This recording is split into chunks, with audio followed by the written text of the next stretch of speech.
Turn it up, turn it up. African sports guy, he's on the ball. African sports guy, he stands so tall. From the pitch to the court, he's got the vibe. African sports guy, keeping it alive. African sports guy, he's on the ball. African sports guy, he stands so tall. Hello, everybody. Welcome to African Sports Guy. Hey, my interference there. Welcome to African Sports Guy, where we bring you what is happening in the world of sports with an African twist. And we're back for the Premier League. Exciting stuff. The it's sport is starting, man. NFL is about to start. NBA is going crazy with trades, and the Premier League's about. La Liga has already had 1 week already of although no Real Madrid and no Barcelona for some reason. Everybody else has played. Just those two teams have been played. So it just shows you how biased that league is. But anyway, we had the Community Shield. We had the Premier League, so we're just gonna get all into that stuff, man. And yeah, so let me introduce my partner in crime, Pori. How you doing, bruv? I'm good, man. Good to be back. Good, ready for another exciting season in NFL, basketball, some golf, even though golf is ending. But EPL, the British Premier League. Let's go. Yeah, man, sport is heating up, bruv.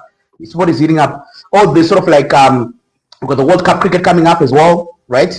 World Cup rugby, World Cup cricket, World Cup rugby next year, right?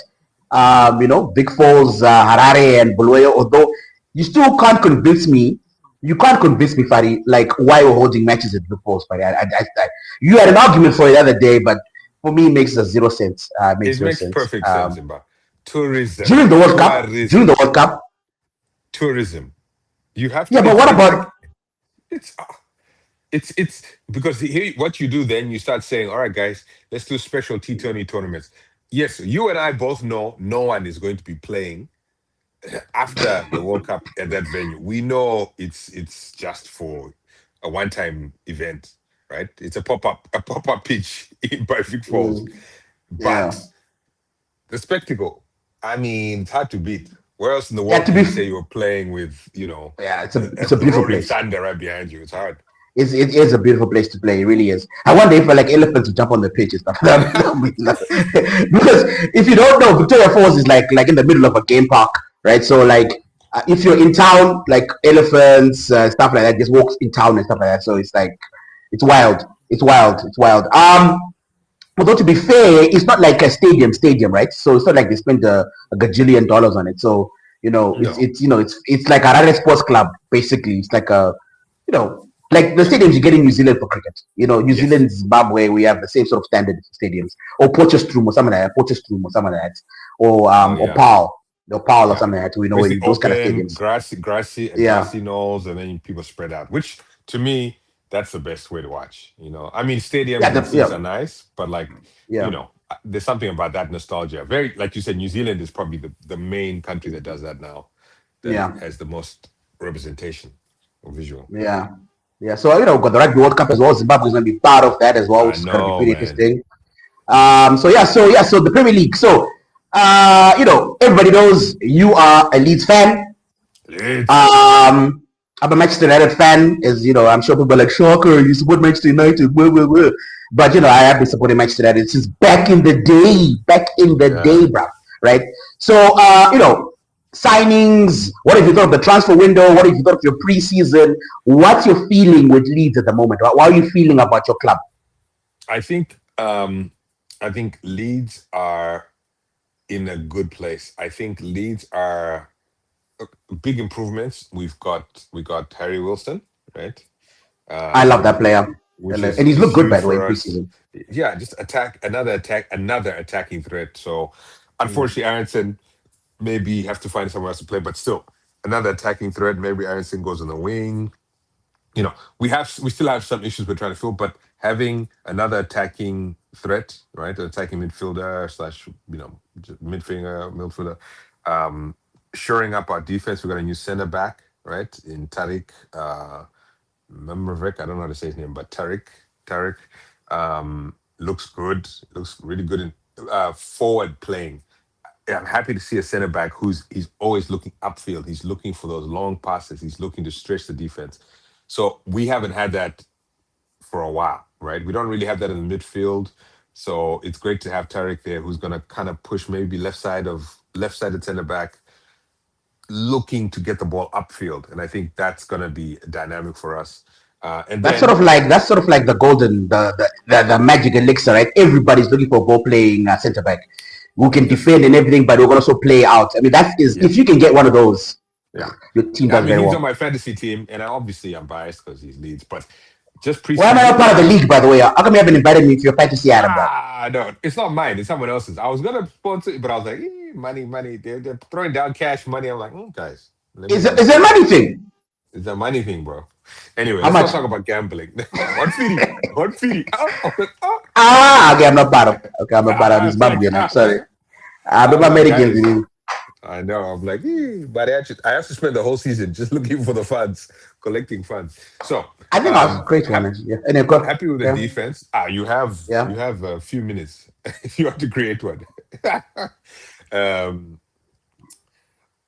Defense looks good. Harry Wilson is good, and of course, as I said earlier, Trafford finally happened. That is going to be a very interesting thing as it goes along. We paid a lot of money For for Trafford. a really good. You have rated him, right? World Cup, right? I You love him. rated I him love him. I think he's a great. I think he's a like great keeper. the best English goalkeeper. Um, Yeah. Someone's not. Someone convince me otherwise, guys. Convince me I otherwise. mean, at this point, he's easily on par with what's his name, Everton. I He's don't better know. than Jordan Pickford. He's better than Jordan Pickford. Pickford. At least on Pickford. par, but he's at least at that level. It's going to be very interesting because it's like if he is the best goalkeeper. I Best mean, it's English interesting. goalkeeper. English goalkeeper. It's a very interesting thing because like England isn't necessarily having the best goalkeepers at the big clubs, right? If we look at Pickford playing for Everton, now we're looking at Trafford playing for Leeds. Henderson It's a playing very for Crystal Palace. it's a very interesting thing when you have these guys who are supposed to be the best shot stoppers in the country. It says more about the league than it does about English goalkeepers, in fairness. But It makes sense, though, Fari. Think about it. It makes sense, right? yeah, If you play for the big clubs, right, you don't get that much practice, right? You just don't, right? But if you play for, because I mean, Donnarumma doesn't get as much practice as Dean Henderson. He just doesn't.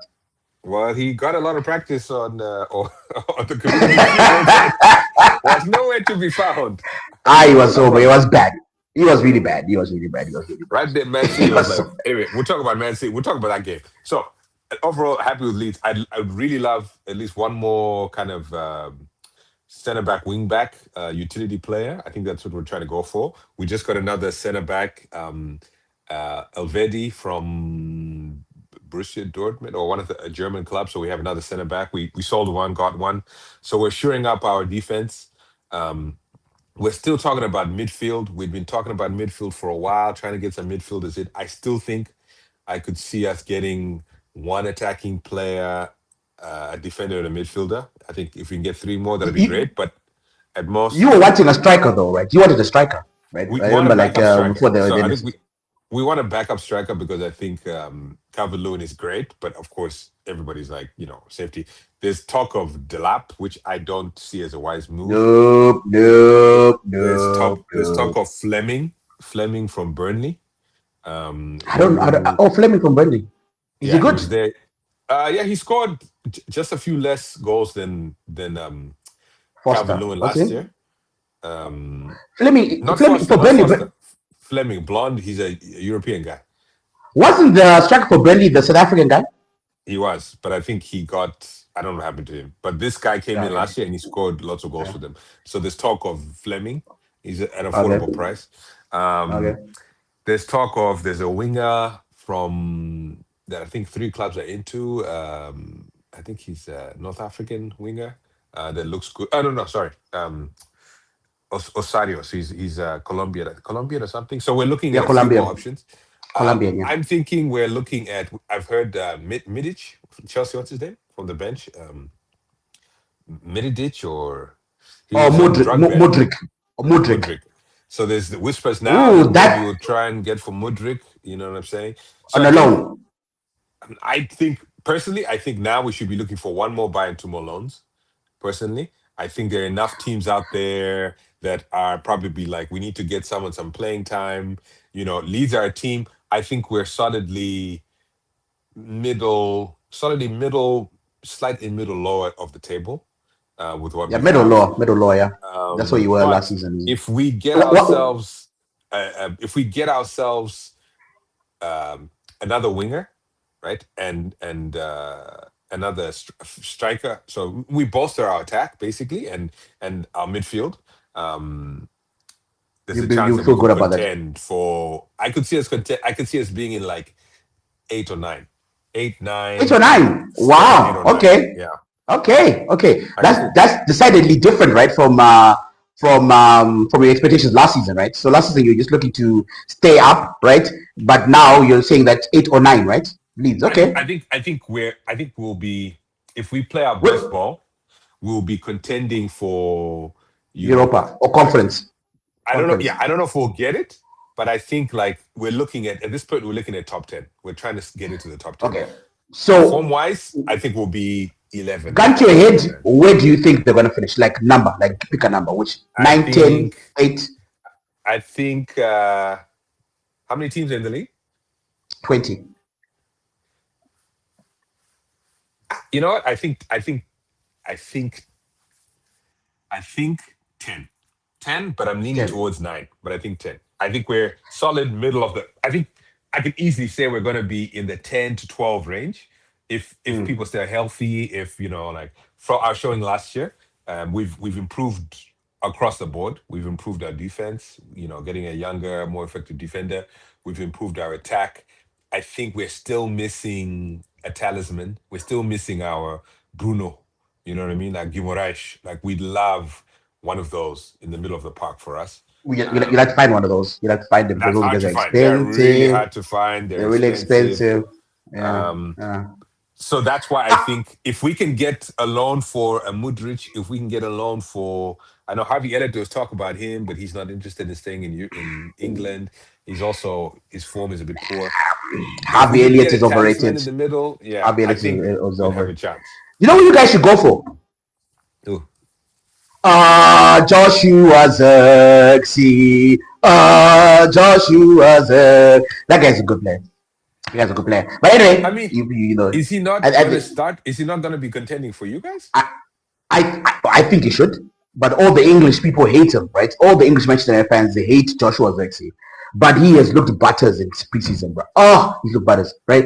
And the way I compare him, like I've been saying, like on my live that I think he's the new Dimitar Berbatov, right? I remember Dimitar Berbatov when he came to Manchester United, he was 29, 28 around there. So let's not compare him to that Dimitar Berbatov, right? Think of when he was younger. They are similar, right? Very silky on the ball, excellent first touch. They like to play other people's into the thing. They don't do tap-ins. They love to do spectacular goals. And if you see the goals he scored in preseason, my goodness. My God, pornographic. Some of them are pornographic, bro. I mean, like he does some stuff that you're like, oh my God, And I just think that unfortunately for him, I think he came to Manchester United too early. I think he needed to stay in mid-table team, right? So that he can play every single game, and then make his big move when he's in 26, 27, once he's, because he's one of those niche players, right? That, he's not going to be like, he's not an out-and-out number 9, and he's not like an out-and-out number 10. He's somewhere in between, like Bergkamp, like Firmino, like Dirk Kuyt, like Dimitar Berbatov, right? He's somewhere like Tevez, but not the different type of player than Tevez. But he's like one of those people that's not an out-and-out striker. He's at a packet near packet, like in between, Yeah. And so I think that a team that would get him and play him behind the striker or even as a striker at times, I think that team would benefit a lot. And there were talks of him going to Aston Villa on loan. But I think that because Šeško is injured at the moment, and Rashford is coming late from him, so I think that he'll know. Back to Leeds, I think Leeds will finish higher. I think I'm looking at 8th or 7th, right? Because when I'm looking at the league, right, I'm looking at the teams in and around that sort of area, right? Yeah. I think Brighton are going to lose Baleba, they're going to lose Danny Welbeck. I don't think they'll do as well as they did last season. So I think they'll come closer to you. Brentford, I think they'll do very well. I think Brentford will do well. Newcastle is gonna fall away from you, I think, right? They've lost a lot. I think I like the new manager. I do like the new manager. I really do, right? So guys, my Newcastle fans, I got a lot of Newcastle fans watch, especially from Australia, and they will do watch the show. I'm not saying that he's gonna be awful, right? But I think he's a young manager. He's 38. The guy's 38, right? I think he's very young. I think he's gonna take time. And if you look at that front three, Ilanga, Harvey Barnes, and Osula, loads of pace. I mean, just disgustingly fast, right? But not a lot of experience. And so I just think that that the age profile has gone down. Not a lot of experience in Newcastle at the moment. So I think that they're gonna come closer to you as well. Fulham, I think they're gonna come closer to you. They haven't made many great signings. I mean, they bought like Garcia, I think. And like, why would you pay so much money for that guy? I don't think he's a good defender. Well, and I mean, yeah. So I think Fulham are gonna come closer to you.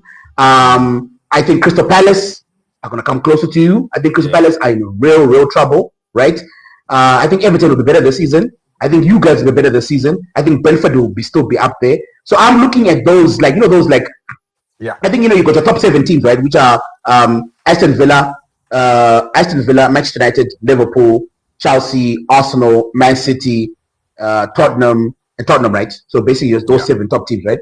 And I think out of that bunch, I would say I expect next season will be Leeds, Brentford, right, and Everton. I think those are the 2 teams I think I expect to be. I don't think Sunderland are going to do that well. I don't think. I think with Europe and everything, they haven't bought anybody, bro. They haven't signed anyone, right? They haven't had any signings. The thing is, and they've lost Granit Xhaka. Granit Xhaka. Yeah, Granit Xhaka is Chelsea, right? No. Sorry, they didn't. So Jordan Henderson went to Chelsea. Sorry. Yeah. So Granit Xhaka is still there. So they haven't bought anyone really, right? Yeah. I think Bob will probably be better, but the striker Bob will probably be better, right, this season. But I just think Sunderland, I don't see them repeating what they did next season. I think they'll be below you guys. I think so. So I'm looking at Everton. I like Everton. I like Brentford. I think Brentford have got some good business, especially the young midfielder they got. What's his name? The guy that everybody was talking about. Man, everybody was talking about this midfielder, and he was the great midfield, great World Cup. I forget what his name is. It's Sangare. But they bought Sangare. Yeah. And so I think they're gonna. I think Brentford are gonna be good. I think good again. I think Thiago's obviously got a chip on his shoulder because he did garbage for Brazil. Yeah. So I think he'll do well again. So I'm thinking Brentford, Everton, and Leeds. That's my Leeds. I mean, I watched them in preseason. They look good, man. They look like a mature team. When the second half against Liverpool, Liverpool were 2 up, and in fairness, yes, they had a lot of young guys playing, but it was like, come down 2-0 and you lose 4-2. I mean, that was a pretty that's when everybody in Liverpool were like, oh, guys. Liverpool now. Nyoni, Zimbabwean. Nyoni the Zimbo, bro. Nyoni, that guy looks good, bro. He looks good, bro. He looked good. I mean, I don't know if I don't know how it's going to be when he has real competition, like he's not friendlies, whatever, but the kid looked good on the ball. He looked good last season as well when he came on. Yeah, I mean, so I can see him playing regularly. I mean, like, the pride of Zimbabwean, but also just like this kid plays. He's a good player. He's actually a good player. He's a good player, yeah. 19, but he's English though, right? Let's he's English. He's English. He was born in England. He was born in England. He was born in Zimbabwe. It's nice. But anyway, it's good to see. Even Gomoa look like they could hopefully step up. Trey. It's Trey. What's on his shirt? Nyoni. What does he put on his shirt? Nyoni. Okay, good. Listen, I think you remember the last. Everybody knows if you've watched this before, you know how I feel about Leo on the back of someone's shirt. So go more. I was literally talking to my brother's girlfriend actually about that story about how, like in high school, how the all used to mispronounce. Good. Sorry, I can't say it online, but it's Gumbe. Remember Gumbe? Yeah. It says like how they used to say his name. All the So I understand that. I cannot say it. It's a very rude word in Shona. Very, very rude word in Shona. So but Nyoni, he looks good. He looks good actually. So I think Leeds. I've got a higher ceiling for Leeds. Okay, you do. I'm I happy really, with I that. think you guys will be I in think we have that improved. next I think three. in general we have improved. Um, Mm, like from our squad this year versus our squad next year, just off the bat, has mm, improved, and there's still room to improve. Maybe there's some. I think it shows that they're spending money. Like they're actually willing to. These 49ers. Also, our GM basically quit his job at the 49ers and is now just focusing on Leeds. So I think you can tell these guys are actually fully invested in making Leeds a number seven and number eight, level mm. team. I think they're That's what you should putting be money aiming for. down now, Yeah. and I think Mm. if we have a good showing, if we end up 7-8 this season, Calvin Lewin performs again, Harry Hopefully, he Wilson doesn't get finds his injured. groove. That's why I think you need a new striker. I think you need a I striker. know I think you definitely need a every striker. that's the whole thing we're looking for. We're looking for a striker. Because So I don't want to jinx it, but Calvert Lewin being fit for 2 seasons in a row. yeah, That's it could be something about Leeds. He might really enjoy it out there and might give him some good mm, vibes. But also mm, getting pressure off him with another attacker, with someone else who can yeah, strike. You know what I yeah. mean? You're pulling him away. When you're talking about Uh, Xerxes, um, I think one of the reasons we wouldn't go for Xerxes for Leeds is that his profile is somewhat similar to Calvert Lewin. Calvert Lewin is far more attacking, far more dangerous in the air. You know what I mean? But he's a guy who's has a lot of movements in between the lines. He has mm. very good instincts. And I think if we're looking for a striker, we'd want to have a hold up play. We'd want some alternative to Calvert Lewin. Calvert Lewin is not, he's a hold up guy. He can play hold up, but he wants the quick touches. He's doing a little knock ons, whatever. So we may want a different profile in that striker position as an alternative, not like a similar position. Um, I also Okay. think of him as I thought of Xerxes. Um, uh, my brain is They, going, but they, but I think I think they're he's pretty got he's different, though. They're different. I, They're I think different. they're different, but I think like more Havertz to me, like Havertz and like Xerxes for me have that same feeling of Yeah, like they're yeah, not yeah, they're not out and out, they're not yeah, yeah, strikers. yeah, yeah, They're yeah. like You got that. Yeah, you defensive got threats. that. Messi is in the Havertz, Kai Havertz. Right, right. But that's the What's thing up? is like if you're looking for a backup thing, like even though Havertz had a great season last season, right, a really good season, Second uh, half.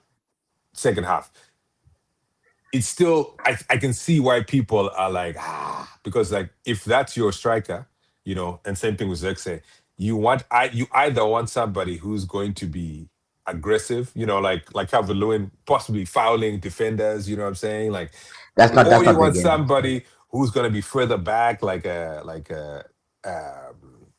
coming back and delivering the ball like the Hurricanes of the world. When you're this in between kind of floaty, we had one of those, and he just went to West Ham. Piro. Piro had that kind of thing where again he wasn't really an out and out. He wasn't like a big finisher. He was a sliding in between there, but would get pushed off the ball sometimes. Would be kind of lost into where he's going, and I think it So can leave a sour taste in their you mouth. want a more defined, you want a more defined number nine. Yeah. I think it's Okay. easier to I agree. sell for a team, Uh, for a fan mm. base, right? A Look, more I defined one. think, I think, you guys, I think a Danny Warbeck would be very good for you guys. Yeah, I think, Rory Delap, I think Rory Delap, if he played the way he played when he was at, before he was it Ipswich, Forest? Ipswich, Ipswich. the way he played at Ipswich, right? He was very aggressive, very strong on the ball, very good in the air. Maybe Daniel Farker can rehabilitate him. Maybe he can rehabilitate him, but what I've seen in Chelsea, man, I'm so happy. Like he chose Chelsea over Manchester United, and I am so happy he didn't go to Manchester United. I am so happy. I didn't want him to go to Manchester United, by the way. I was one of the guys that was like, nah, this guy just because he's English, right? I wasn't a Yeah, big fan. But he does add, maybe he's more comfortable in a club that's not Chelsea, you know, because I just don't see him. Although Xabi Alonso has come out and said that he's got plans for him, right? But I just don't see how he fits into the Chelsea setup. I don't. I just don't. yeah, How Chelsea are playing now, when you see how João Pedro is completely not dominating. I mean, that guy yeah. looks so. The fact that How guy didn't Brazil go to a left him, World Cup, yeah, it's like it's, how it's how do perplexing. you right? It's perplexing, bro. Right? Insane. For me, Esteval, and I know Esteval was injured, but he would have been fit, right? He would have been fit Yeah, somewhere. You know, Lamine Yamal did, right? You know, Lamine Yamal did into the World Cup, and I don't know how he left Esteval, and I don't know how he left João Pedro. I mean, that was just for me. It I was mean, I think perplexing. Ancelotti was making a choice, and he was like, "I'm going to give the old guys a last hurrah," because half Yeah, that squad is gone. All the he's old gone. guys, Yeah, Casemiro's, they're all gone. So yeah. now it's going to be Paqueta, how did Esteval. Paqueta make that team, bro? How did Paqueta make that Paqueta team, bro? has been a bit of, mentally he's a bit Ah, borderline, right? So that's, but that's. again, I mean, it's that was like nonsense. the old guard.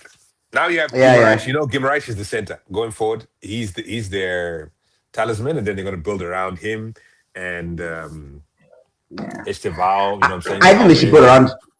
I think, yeah, Brazil unfortunately because Rafinha got injured. I think Rafinha was the Yes. guy that they wanted to center everything around, Yeah. right? But I think Yes. unfortunately he got injured, so that was a biggie. That Anyway, was a huge so blow. okay, so Leeds, huh? So Leeds. So that's good, that's good. So Let's we talk who about you playing Newcastle. first? Who you playing Newcastle. first? We played Nottingham Forest. You're playing Nottingham Forest first. Forest. Yeah. Okay, and what's your prediction there? Are you I happy think about we're that gonna match? Is your win. first game? I think. Yeah. I think Nottingham Forest is gonna be a good test because that was the team we were battling for down the bottom, like end of the season. I think we are. I think on paper we should be. Now here's the thing: they do have Glasner, and Glasner is a good manager. Very good manager. Um, And you play the same formation? we out formation has changed. Now we're because we did You're not playing three at the back anymore. we do, but now it's in last year we were playing three like five like three five with two strikers kind of thing. Yeah, Uh, at some point now, I think it's still three at the back with the wing backs going up, and then we have the like attacking midfielders. So you have the yeah. attacking midfielders. So it's like a 3-3-4-2-1 or something like that. One of those where it's like Okay. main guy up top. Then you have Harry Wilson and another attacking midfielder either side of him, and then the wing backs going up on the sides. You know what I'm Yeah, saying? When you have yeah, Ampadu in yeah. the middle, Ampadu stays back as the six. Okay. So I think that's a formation we used during the preseason, and it looked good. It looked good because Okay. Harry Wilson is getting an attacking, just like the corner of the box places. He's not out on the wing. You have the overlap on the side. That's going to draw defenders out. So I think that Yeah. formation is going to be good for us. In terms of where our result against Forest, I think it could be. I think potentially we could win like 1-0. I think we have gelled. I haven't It's seen a their tough preseason, game. but Yeah, I I haven't know seen it that either. if we He's a catch good manager. Forest still getting used to their manager, we could get a win there. Later on in the season, once he's really like found his groove, I think they're going to be a hard team to beat. I think I don't know. Glasner have they That's a tough have game, man. you know what It's I'm a tough saying. first But game. first off, with our form, I see us winning like 2-1. It's gotta be a tough game. Tough game. Tough Yeah. game. Okay, so you want to talk Newcastle? Let me know. What do you wanna? Oh, let's What have you let's thought of them selling all of their like they've sold? Bruno Gomes is gone. Tonali is gone. Right. Gordon is gone. And Lewis Hall is like right on the edge. Newcastle have come out and said they are not selling him. They're not selling him. Right. They've come out and said that, but I'm seeing reports today. I read a report in BBC where apparently his representative said that he's still open to moving to Manchester United. Right, like today he wants to go, and the way they word it, like he's yeah. open to it, he's whatever, right? And so apparently, he's quite keen to like really. He's not against it at all, right? So you got a player in there that's not really that happy. You got a manager who's 38, right? Young manager, right? Mm. New goalkeeper, that's good. So basically a new midfield. I don't know if they're gonna still give Baltamada and Visa a chance, but for me, I would start Osula up front. I'll start Elanga, and I'll start Barnes. That would be my Mm. front three. So it looks like because their manager is a young German guy. He likes to press. He likes to play front foot football. He likes to play. He's more like he's a hybrid between Klopp and what's the German national team manager? What's his name? Nagelsmann. Yeah, he's a sort of mixture between those two, right? He Mm. loves to press high, right? He's all about he likes high octane football, all about pace and stuff. So it seems like the team, in terms of pace and stuff, they're going to be playing a lot of football as well. So, and I think that will suit this Newcastle team better because, I think Newcastle traditionally is one of the most difficult grounds to go to, right, in England, right? I think Anfield is number one. Ellen Road is actually up there as well, right? Yeah. But Newcastle is one of the hardest teams, like, for an opposition to go to, right, in terms of the atmosphere of the crowd. But I think under Eddie Howe, the stadium has become really docile because Eddie Howe likes to play a counter-attacking type football, right? He's not really like, Newcastle of old was attack. And so it'll be interesting to see what he does. But the fact that he's got an entirely new midfield, completely new midfield, right, is going to be just, I don't know, like me. Only who's left? Miley. And I think Miley's slightly injured. I don't think he's going to be starting. I think he's got a slight knock. So I don't know. What are your thoughts? What are your thoughts on Newcastle? Do you think they're going to have any chance of doing it? I think they won't get relegated, but I don't think they're going to be spectacular. I think it's going to take him a season at least to embed his team. I think the manager has been given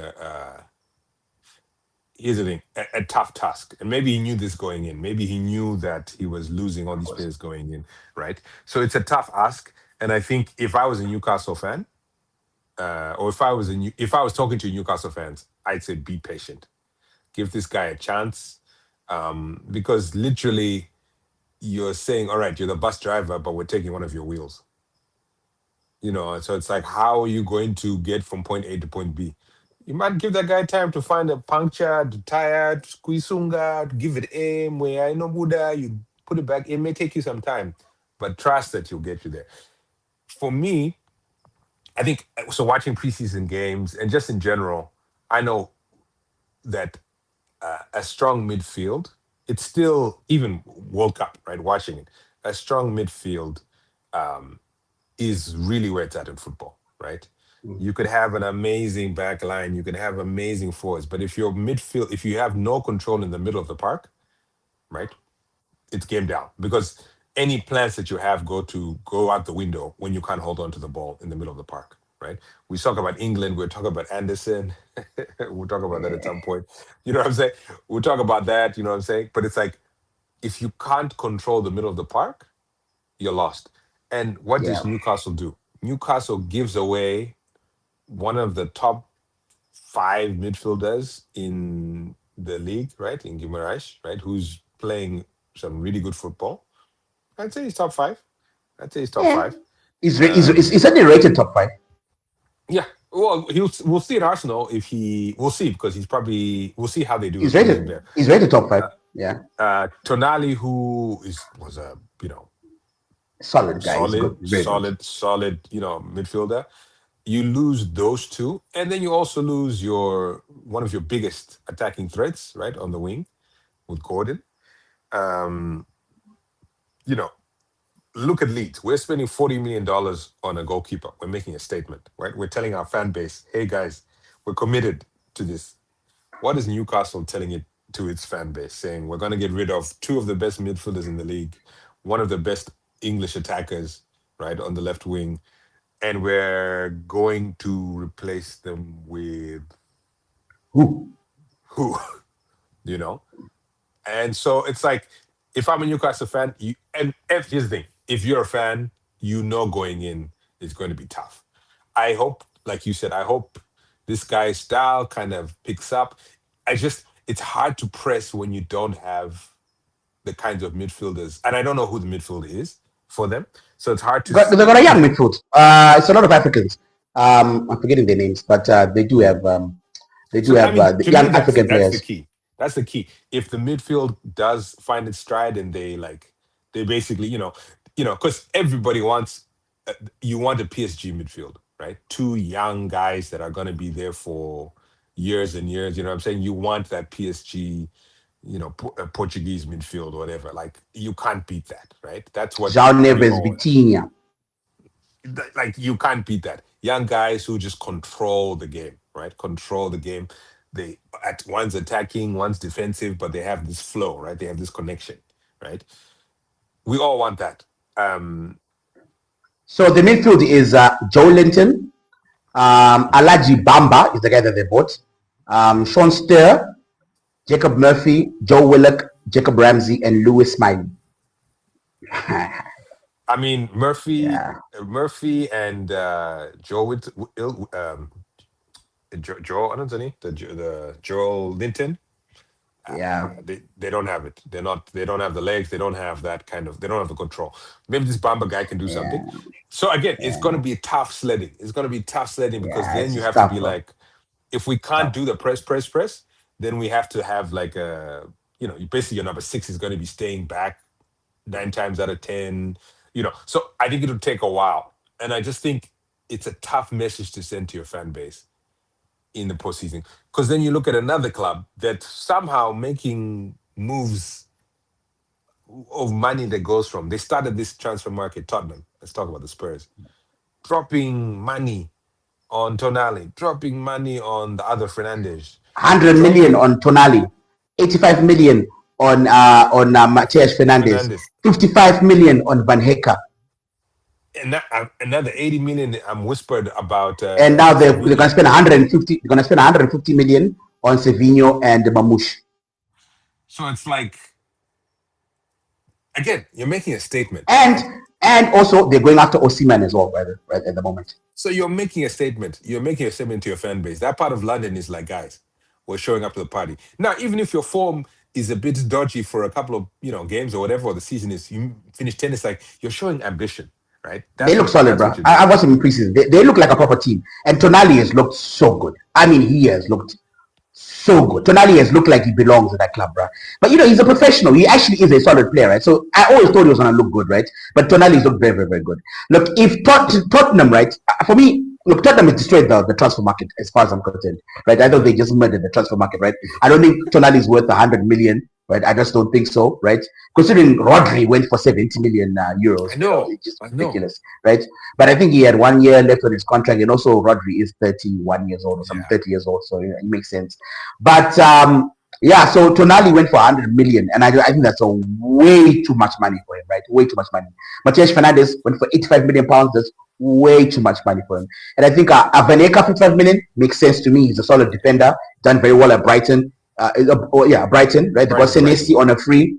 They got Senesi on a free, and Senesi is then huge. Senesi is Senesi huge. is a very, very good player for Bournemouth, right? And now Oh, your mic. I can't hear you. Yeah, I think your mic is gone. But I do agree. I think having Senesi in there, you still, yeah, you're back. Having Harry, having Archie Gray, going back to like a midfield role. He doesn't have to play defense all the time anymore. You're back. yeah, I think so. And Archie Gray has been a disaster. Have you watched him in preseason? He looks bad. He doesn't look good. Well, the thing is, he's Almost always all the played out of goals, position. almost all the goals are his fault, bro. He doesn't look good, bro. He's played. Yeah. No, here's the thing. That's the Yeah, problem. Is doesn't like look good. Yeah, Archie you Gray, use bro. Archie. The thing about Archie is that they've used him, especially last year. They used him as a Yeah, center back, right? The kid is a yeah, the kid he's is a not. He's defensive not. midfielder. He's not Yeah, a he's been center playing back. in defensive midfield in preseason. He hasn't looked good, bro. He just hasn't looked good. I don't know. Yeah. I think maybe he needs a loan. But I was saying, look, they've got He'll come back. We'll take him. Vaneka, very good. Senesi, very good. And also Van der Ven is now signing a new contract, right? At Tottenham. Yeah. So he was rumored to begin to Real Madrid, blah, blah, blah, but he's going to stay. So now suddenly you got three very, very good Premier League proven defenders, right? Lots of paces, so all of them are very, very quick, very experienced, very good on the ball, all three, right? And then of course you got Kevin Danso and Dragovic also to sort of show that up, right? And then we know Kuti thing is gone to Jet Spence is gone to, is it AC Milan? Inter Milan, right? Mm. He's off to Inter Milan, right? But they still got they got Robertson in, and then so their fullbacks, they got Pedro Porro with an excellent World Cup. The other guy, I'm forgetting his name, the other it's not Spence, the other guy, the other fullback they got, good guy as well. So they're back, and then they got is it Bissouma, not Bissouma. I don't know the other guy. What's his name? He's But another defender. Yeah, he's a black guy. And then they got Guardiola as their keeper, right? They got rid of Vicario, is not gone to Juventus. That curse is gone to Juventus. And by the way, Juventus, I don't know what they do with keepers, bro. Because the guy they're getting rid of, if you see his highlights, Juventus fans they hate that keeper, bro. Oh my goodness. Okay, sorry, I think he's got off. I'm not sure why. But yeah, they hate that keeper. They hate that keeper, right? They absolutely hate that keeper. And then they're getting Vicario as the answer. And you're like, why are you doing this to yourself, Juve? I don't understand. But anyway, Italians, they do crazy things. it's insane. Vicario is awful. I'm sorry, that guy is bad. The only guy who's worse than him is Sanchez, and for some reason he's not leaving Chelsea. So I'm looking at that back four completely transformed, right? You look at the midfield now with Gallagher, who I think is a solid midfielder, right? Yeah. You've got Gallagher, you've got Tonali, you've got Matheus Fernandes. Matheus Fernandes is like those three at the midfield, that's incredible. That's one of the best and midfields in the then, league. yeah, Madison is coming back. Right? You got Mohamed Kudus coming back. You got Kulishevsky coming back. Oh my right? God, yeah. Yeah, that looks superb. Could be, and then you got Savinho, Mamouche. I mean, again, they're going to be stacked. And here's the thing: that's when you know your franchise, right? Because America is all about franchises. That's when your franchise is saying we are not playing around. We're coming to get back. Never again. Top Never three, again. Yeah. top four. We're embarrassing. The Zerbi's coming here and saying, guys, you need to spend money. We need to go back to the promised land. And you know, for me, so then you go. Now you look at a team that, I don't know, we can keep talk about them if you want to, but now I'm thinking about like Community Shield and Man City. We're talking about 100 million for Tonali. How much did they spend on Anderson? 12. Tonali would have been a better investment, bro. It would have been better. Midfield. I'm looking at, if you're talking about a team that needs a midfield, what are Manchester City going to do? I don't know, but there's no solution. I think for them, it's Boadi. It's Boadi or broke. It's Boadi or broke. I think they are, in Shona we say Kutemba. I think they're tempering. They're putting all their eggs in that basket, in the Boadi basket, right? But it's the Lons. Lons they want him to go back on loan, right? But I think Man City are like, no, he needs to come now, right? Look, if they get Boadi in there, right? He's good. He's got good legs. He can play the number 6 role, right? And then you got him with Elliot Anderson, and then it's a disaster. Football then or Cherky, you want to put there. Riders is gone, but he went for good money. Man City, I couldn't say anything about that. Rodri is gone. But remember, Boadi is 18, guys. He's 18 years old. 18. And he's going to be your main midfielder. Right? Anderson is 22. Anderson is 22, Fari. Right? And then Cherky is what, 22 as well? 21, 22? Right? Yeah. Who's going to be the leader in that midfield? Who's going to be like, okay, who's going to be the Rodri? Who's going to be the Bernardo Silva? Yeah. Man City have gone from Bernardo Silva and Rodri, like Ballon d'Or, World Cup, Champions League, all sort of like just pedigree, right? To Elliot Anderson, right? And then you got Boadi. Boadi has loads of potential, right? What are you going to do, Kovacic? Even if you get Enzo Fernandez, and Enzo Fernandez, Chelsea are saying no now, right? They're saying no, right? But even if they do get Enzo Fernandez, they're going to pay out of their... For that, they're going to pay 150 million pounds because everybody knows they're desperate, right? And he doesn't want to play defensive midfielder, Enzo Fernandez. No, that was the problem with Chelsea. Midfielder. He isn't. He's not. Yeah. Yes, he plays defensively for Argentina because there's Messi in the team, but he's not going to do that for Man City. They've got a huge problem, bro. Even if they get Boadi, they've got a huge problem, right? In that midfield, imagine Boadi, Anderson, and Enzo Fernandez, right? On paper, you might like, let me go whatever. Because that's what 100 million for Boadi, 112 million for Elliot Anderson, and then 100 and whatever million they're gonna pay for Enzo Fernandez. So you're looking at 300, at least 300, 340, 350 million pound midfield. But I'm sorry, man. If you compare that to Arsenal. Or to Tottenham. Yeah. I mean, take the Tottenham midfield. Yeah. I mean, who wouldn't? Tottenham's midfield on paper is the best midfield currently. Yes, I'd say Arsenal's better. Okay, Arsenal. But on paper, let's say the most transformed midfield is... Yeah, they've done the best job. And also Tottenham are getting healthy because Tottenham were very hit with injuries most of the year. So healthy, but you're adding... I mean, so high. Manchester City... I don't know what Maresca signed up for. But also, remember we talked about this. You were saying, Kuti, they're going to get docked point. Whatever happened to them getting docked point? That thing is too big to fail. And that's why I think Newcastle fired Eddie Howe as well. We're going back to Newcastle now, right? Because I think they were like, we now want to go big, right? We don't care anymore about this. Because I think Newcastle are now going to just buy it. I think they're going to be... I think Newcastle in the next 2 or 3 years are going to... Boom, they're gonna rocket. And look at Liverpool as well. I think they're also gonna start spending as well, right? Yeah. And Bradley Bacola, PSG is like, if you want him 150 million pounds, about 135 million pounds for Bradley Bacola. Jesus. That's what they want, 145 million Yeah. euros, 150 million euros, something like that, right? Wow. So that's what they want for Bradley Bacola, right? And so, like these guys, Man City. The question becomes: Man City for me. Man City, I think, are going to be pedestrian. I think they're going to be like 5-6. Imagine if Gay gets injured. Mark Gay know. gets injured. Yeah. My goodness. Yeah. My goodness. It's disastrous. Yo. You know, it's You saw that defense against Arsenal, very bro. unhappy. You know, it's going to be very unhappy. Haaland is going to get so pissed off up there with no delivery, no. It's going to be rough. You talked all this big. I remember Man City fans were talking all of this big talk about Turkey. Let's see him now, right? Let's see him now, right? Yeah. Let's see him now, Turkey. Now, let's see you. Let's see you now. Can you produce game after game after game after game? Because that's what I think. Because look, even if you play Enzo Fernandez and Anderson and Boadi, who's going to provide the goals for Haaland? Right.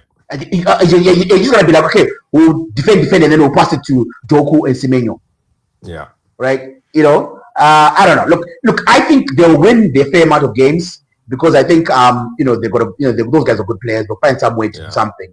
But I think like in the Champions League, you can forget about it. Yeah. They forget about it. They just don't have. Because if you look at Real Madrid's midfield now, bro, right?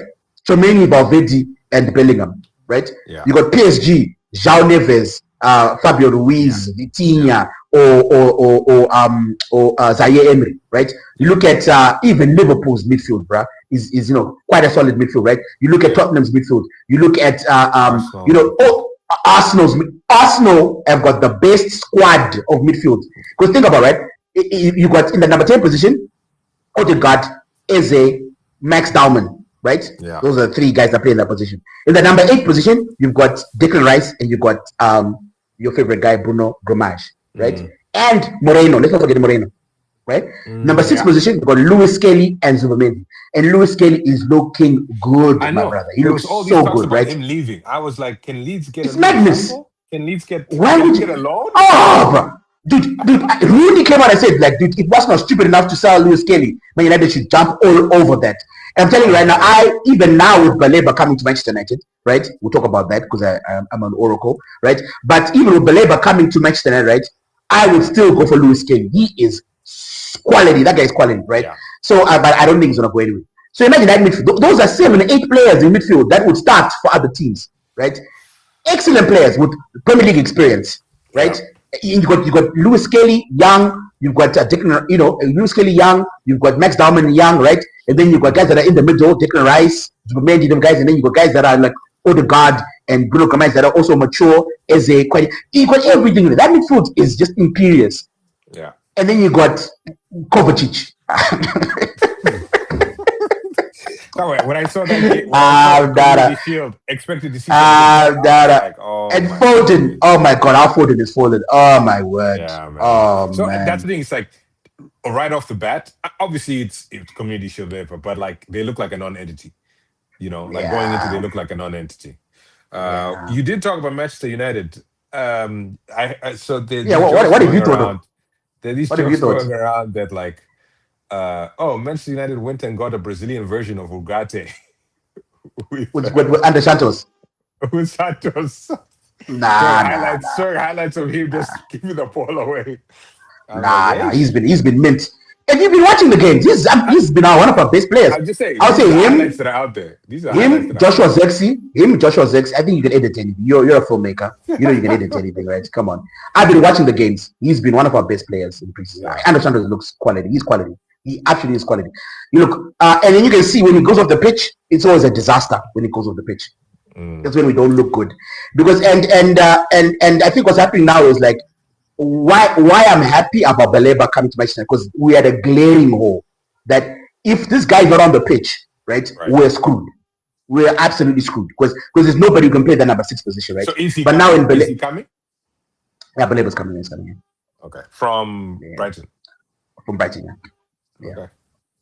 So, look, he wants to go. He said, like, he's come out and said, literally, he told his agents are coming and said, look, the biggest mistake he ever made was agreeing to stay. He wants to go to Man United. His mind, his heart, everything is at Manchester. Like, the moment he heard that Manchester United were interested in him last year, He was already searching for houses. He's like his dream club. He's wanting to push for Manchester. All the newspapers that have been coming, all the news reports is him pushing. He's been telling his agents, and he came out like 2 weeks ago that he was telling his agents, like, do my interviews, put my name. I want my name to be always out there. He wants to go to Manchester United. Newcastle offered him like the world, and he said no to Newcastle. Yeah. Right, and which is just that everyone says no to Newcastle. I mean, why would you go at this point? Why would you go? It's unfair. Aston Villa is poaching from Newcastle, Man United, Liverpool. Everyone seems to be poaching from Newcastle. It's just so unfortunate, bro. Baleba, he's keen. He wants to come. Manchester United now, because I watched the friendly against Leeds that you guys won. We look good. I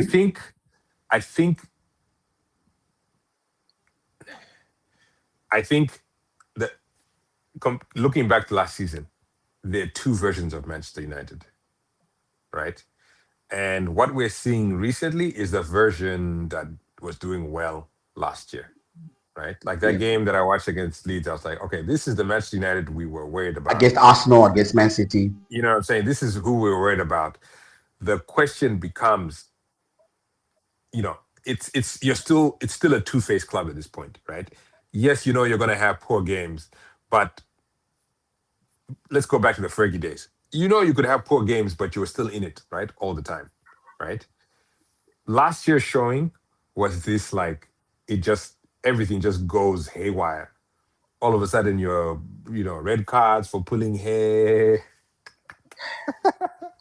Crazy things happening. Guys are doing crazy things. It's like the wheels would come off, right? The wheels would just come off, and it would be a disaster. And that would be maybe a 2 or 3 game spell, right, where they lose their flow.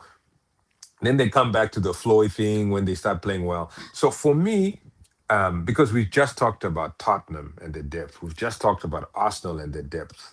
Talking about Liverpool having quality, and still, to me, if Manchester United get Hall and Baleba, right? I think that would be a positive transfer season, like a positive spell. I think without those two, I think there's still an opportunity for that other side of Manchester United to come out where they're lost in the middle of the field. You know what I'm saying? Where, like, Bruno is injured for a game or two and no one is stepping up to the plate to kind of carry it. You know what I'm saying? No one else is playing off the ball with him and stuff like that. You know what I'm saying? Serge Shesko is having a bad time and no one else is showing up. It's like, so, like, for me, I think if Manchester United were 8th or 9th, maybe playing conference, maybe playing Europa, I think they'd be better suited for that because you guys are Champions League. We are the champions. It's a lot because we just talked about the midfield of Real Madrid. That's gonna be emotional, bro. Yeah, that music once again, bro. It's been years. It's been a while. I don't even know what's the Europa song. We've been hearing that Europa had, bro. Bro. I didn't know they had a song. So for me, I think. For me, I think league-wise they'll do well. I think pressure comes down to your gaffer because at the Leeds thing, right? Leeds, you guys were dominating. You guys were dominating the first half, right? Right, like dominated that first half of the friendly. Yeah. And then the second half, we make some changes. We got the goal and the turnover. And this is what you said last year a lot, right? Tactically, there was no. But you're reminding. Why you're trying to depress me for the start of the season? I'm coming this thing very, very positive. Okay, what you're telling me? Look, I'm trying to forget everything that you're telling me. I'm not trying to look at that. I don't want to hear about that. this cogent analysis, this like in-depth cogent, like accurate analysis. Who wants to hear about that, bro? Look, Farid, you're right. Look, the weaknesses of Carrick haven't gone away. They haven't gone away. Like, one more point I make. Preseason, right? Again, preseason shows your strengths and weaknesses. Leeds were down against Liverpool at the half. we stayed an extra 10 minutes in the locker room. Farker was doing his thing, moving things around. He showed that last year. He showed that he can go down in the first half. Second half, they make some You tactical can changes. adjust. You can And he adjust. can Yeah. adjust and do that. Yeah. Yeah. Carrick is showing what Carrick did last season, which is go in there You with can a have a good game plan plan.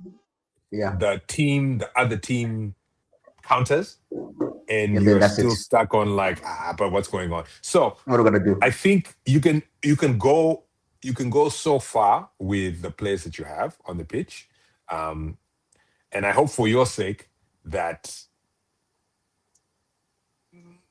the tactical nous increases because you have the It's players on the not. pitch. It's not But then though. what do you It's not. how do you survive Champions League and Europa and not Champions League, the league itself, the Carabao, the FA Cup? How do you survive this if you have one Okay. tactical formula Okay. for every Okay. tournament? Every tournament, one tactical formula. Here's my assessment. Right. The Champions League, I think a lot of teams won't know how Carrick plays. We saw that against Atletico Madrid, right? And PSG, right? We saw that how the team performed against those teams. Those teams really didn't know how to sort of like do whatever. So I think we're gonna pull the wool over a lot of teams in the Champions League. So I think we'll get out of the group stage comfortably, right? And I think we'll lose in the either round of 16 or quarterfinal. And I think that's okay for first time back in the Champions League, right? Premier League, look, here's the thing. Arsenal is up there. Right? Arsenal, it's up there. They're gonna, as far as I'm concerned, it looks like on paper they're gonna run away with the league, right? Chelsea, new coach. Man City, new coach. Liverpool, new coach. Tottenham, new coach, right? I think we have as good a chance as any of those teams. You know what I'm saying? Like, I think we'll be there or thereabouts. We'll be in the mix. So I think we'll qualify for the Champions League again next season, right? And then I think with our counter-attacking transitional football, we can maybe squeeze if we get a good draw, one of these FA Cups or Carabao Cup things.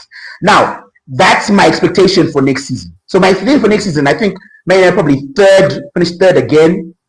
We'll probably get out in the round of 16. You Right? think If you we finish play the rule draw. third? Yeah, This I season finish. coming up. Wow. Yeah. I think Arsenal will be first. I think Chelsea will probably be second, and I think we'll be third. Right? I think we'll be third. Yeah. That's and I think Man City are gonna struggle. I think Liverpool will struggle initially, but then they'll come good, right? Because I think Liverpool have got a very, very good squad, right? But now they've got a good coach. But I think it's gonna take time for him to implement his own way of playing on that team. And I also think he's gonna have to figure out how to win in spite of Virgil van Dijk. Right? I think he's gonna have to figure that out. How is he going to win? Because I think is Jeremy Jacquet? And Jeremy Jacquet, the new centre back, right? He's young, he's very, very, very, very talented young French centre back, right? But unfortunately, he's got a guy who doesn't take responsibility next to him. Who likes to blame Kirkes, likes to blame, and now I think it's Timikas and Kirkes. Yeah, you blame him. Konate, last season, Konate and Gomez were being blamed. So we'll see whether Van Dijk will take responsibility and do something. Because even in the World Cup, he wasn't that great defensively. Offensively, the opposition box is still is as good as he's ever been, right? But in his own box, Yeah. So I think Liverpool. You take Harry Maguire over him defensively. Van Dijk. No, you take Harry Maguire over Van Dijk defensively right now. Right now, as they are in their career, yes. Yeah. Right now. Yeah. But I don't want both. I don't want both. Like, let me make that clear. I don't want both, right? Yeah. If it were me, if I was the Man United coach, I'd be starting Lenny Euro and Aiden Evans, right? Those would be my two starting centre backs. But it's not going to happen. It's going to probably be Harry Maguire and Aiden Evans. When Lisandro Martinez gets fit, it'll be Lisandro Martinez. When De Ligt gets fit, it'll be one of those. Because Michael Carrick is... Yeah. So here's my thing. I was a never Carrick guy, right? Funny. But I'm more realistic. And the thing about Manchester United fans, is they are complaining. Hey, why didn't we buy Tonali? Hey, why didn't we buy Matheus Fernandes? Hey, why didn't we get Chouameni? Hey, why aren't we getting Kamavinga? Hey, why are we getting Alex Scott? Hey, why aren't we in the mix for Elliot Anderson? Hey, why aren't we getting, Vinicius wanted to go to Arsenal? Why didn't he want to come to Manchester United? Why aren't we getting all these big players? And I said it last season. One of the demerits I said about Carrick is that, guys, if you want Carrick, he's a gentleman.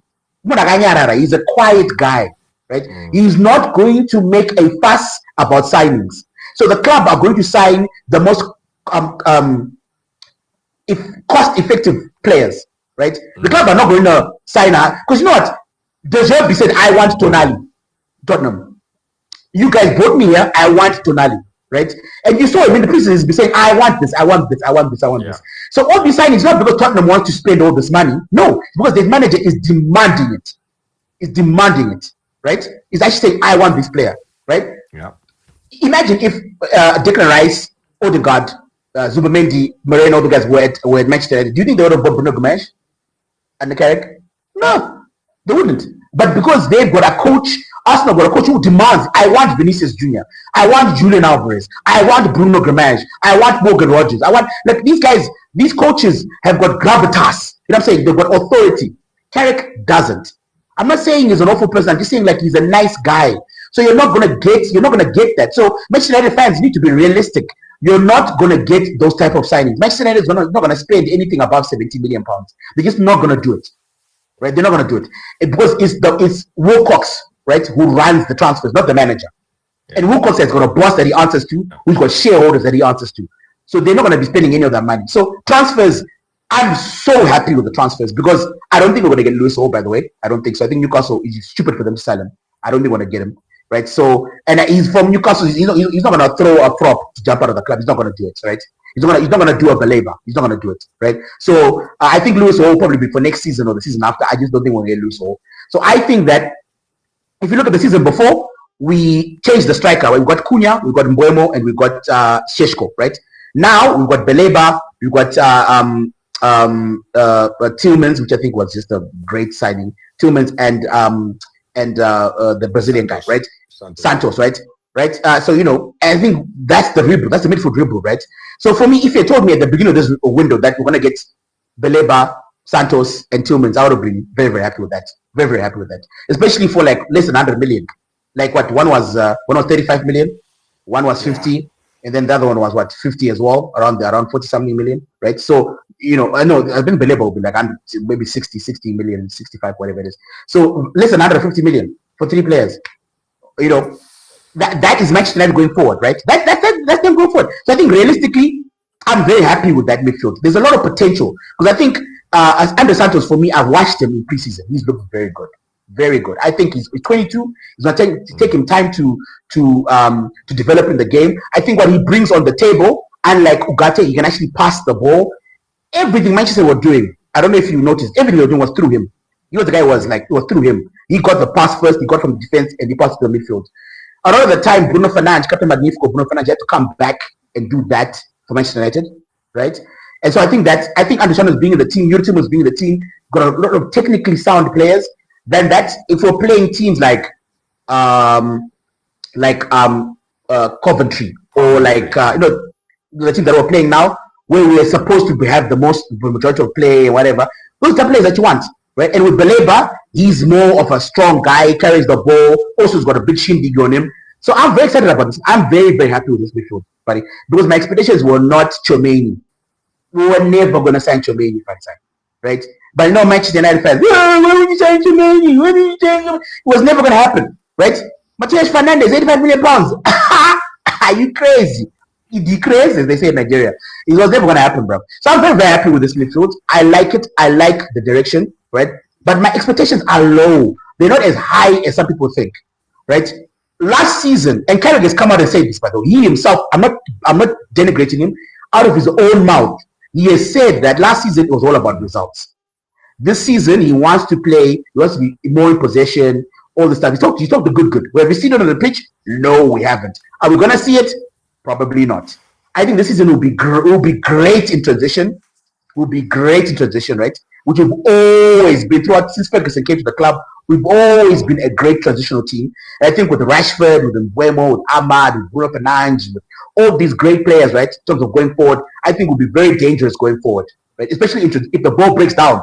My goodness, we're going to cause a lot of problems for a lot of teams. Do not lose the ball against Manchester United, because the next time you look up, the ball will be in the back of the net, right?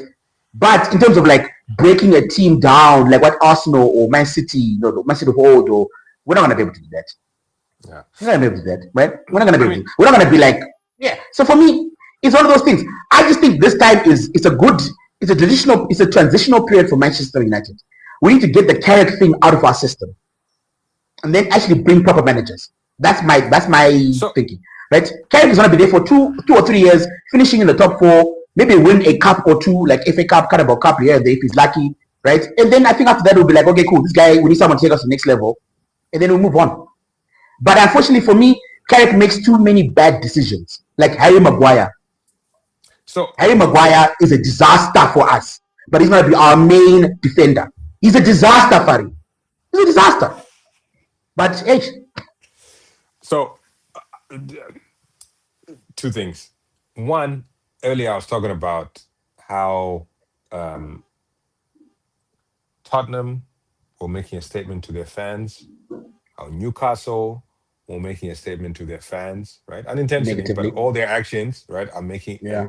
showing intent. To your point, it's a very it seems a very safe mediocre. Like I can understand why Manchester United fans are frustrated because what intent does it show? It shows that we're taking a bench warmer from Chelsea, right? Regardless of how good he is, right? Intent, right? Optics. A bench warmer from Chelsea, um, a guy whose best years are behind him in Tillemans, right? His best years were at Leicester. He's It- 28, 28, 29. I'm just saying optics. Best years were when he was at Leicester in the midfield. Um, Baleba would be a good look for sure. Baleba would be a good look, I was but waiting, you was going to say negative of no, no, Baleba. no, no, for sure. But that's what I'm saying is that Baleba raises that substantially. Like I said, if it's just Tielemans and Santos, that's a Stop good bit enough. like I'd be a bit like guys, like Stop you're good enough. saying. Yeah. And then to your other point where you're saying maybe they'll be third, you mentioned all the teams with new managers, right? Arsenal staying on top level manager, Chelsea new gaffer, Tottenham new manager, Liverpool new manager, Man City new manager. The thing about it is all those managers have proven themselves, and you said this last year when we were talking. You said this last season about getting a manager that's proven himself, right? Not coaching Middlesbrough, right? Proven themselves. De Zerbi has proved himself.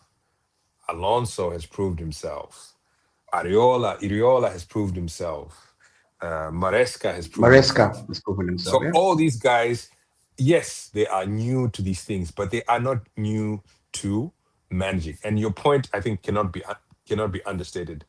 They come with gravitas. They come with weight, right? They come with demands. They come with expectations. And like, if you're hiring me, we're doing this.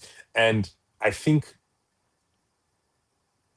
to me, I look past Carrick and look back to Amorim to a point where they had a manager saying, all right, cool. And he's like, all right, okay, these are my demands.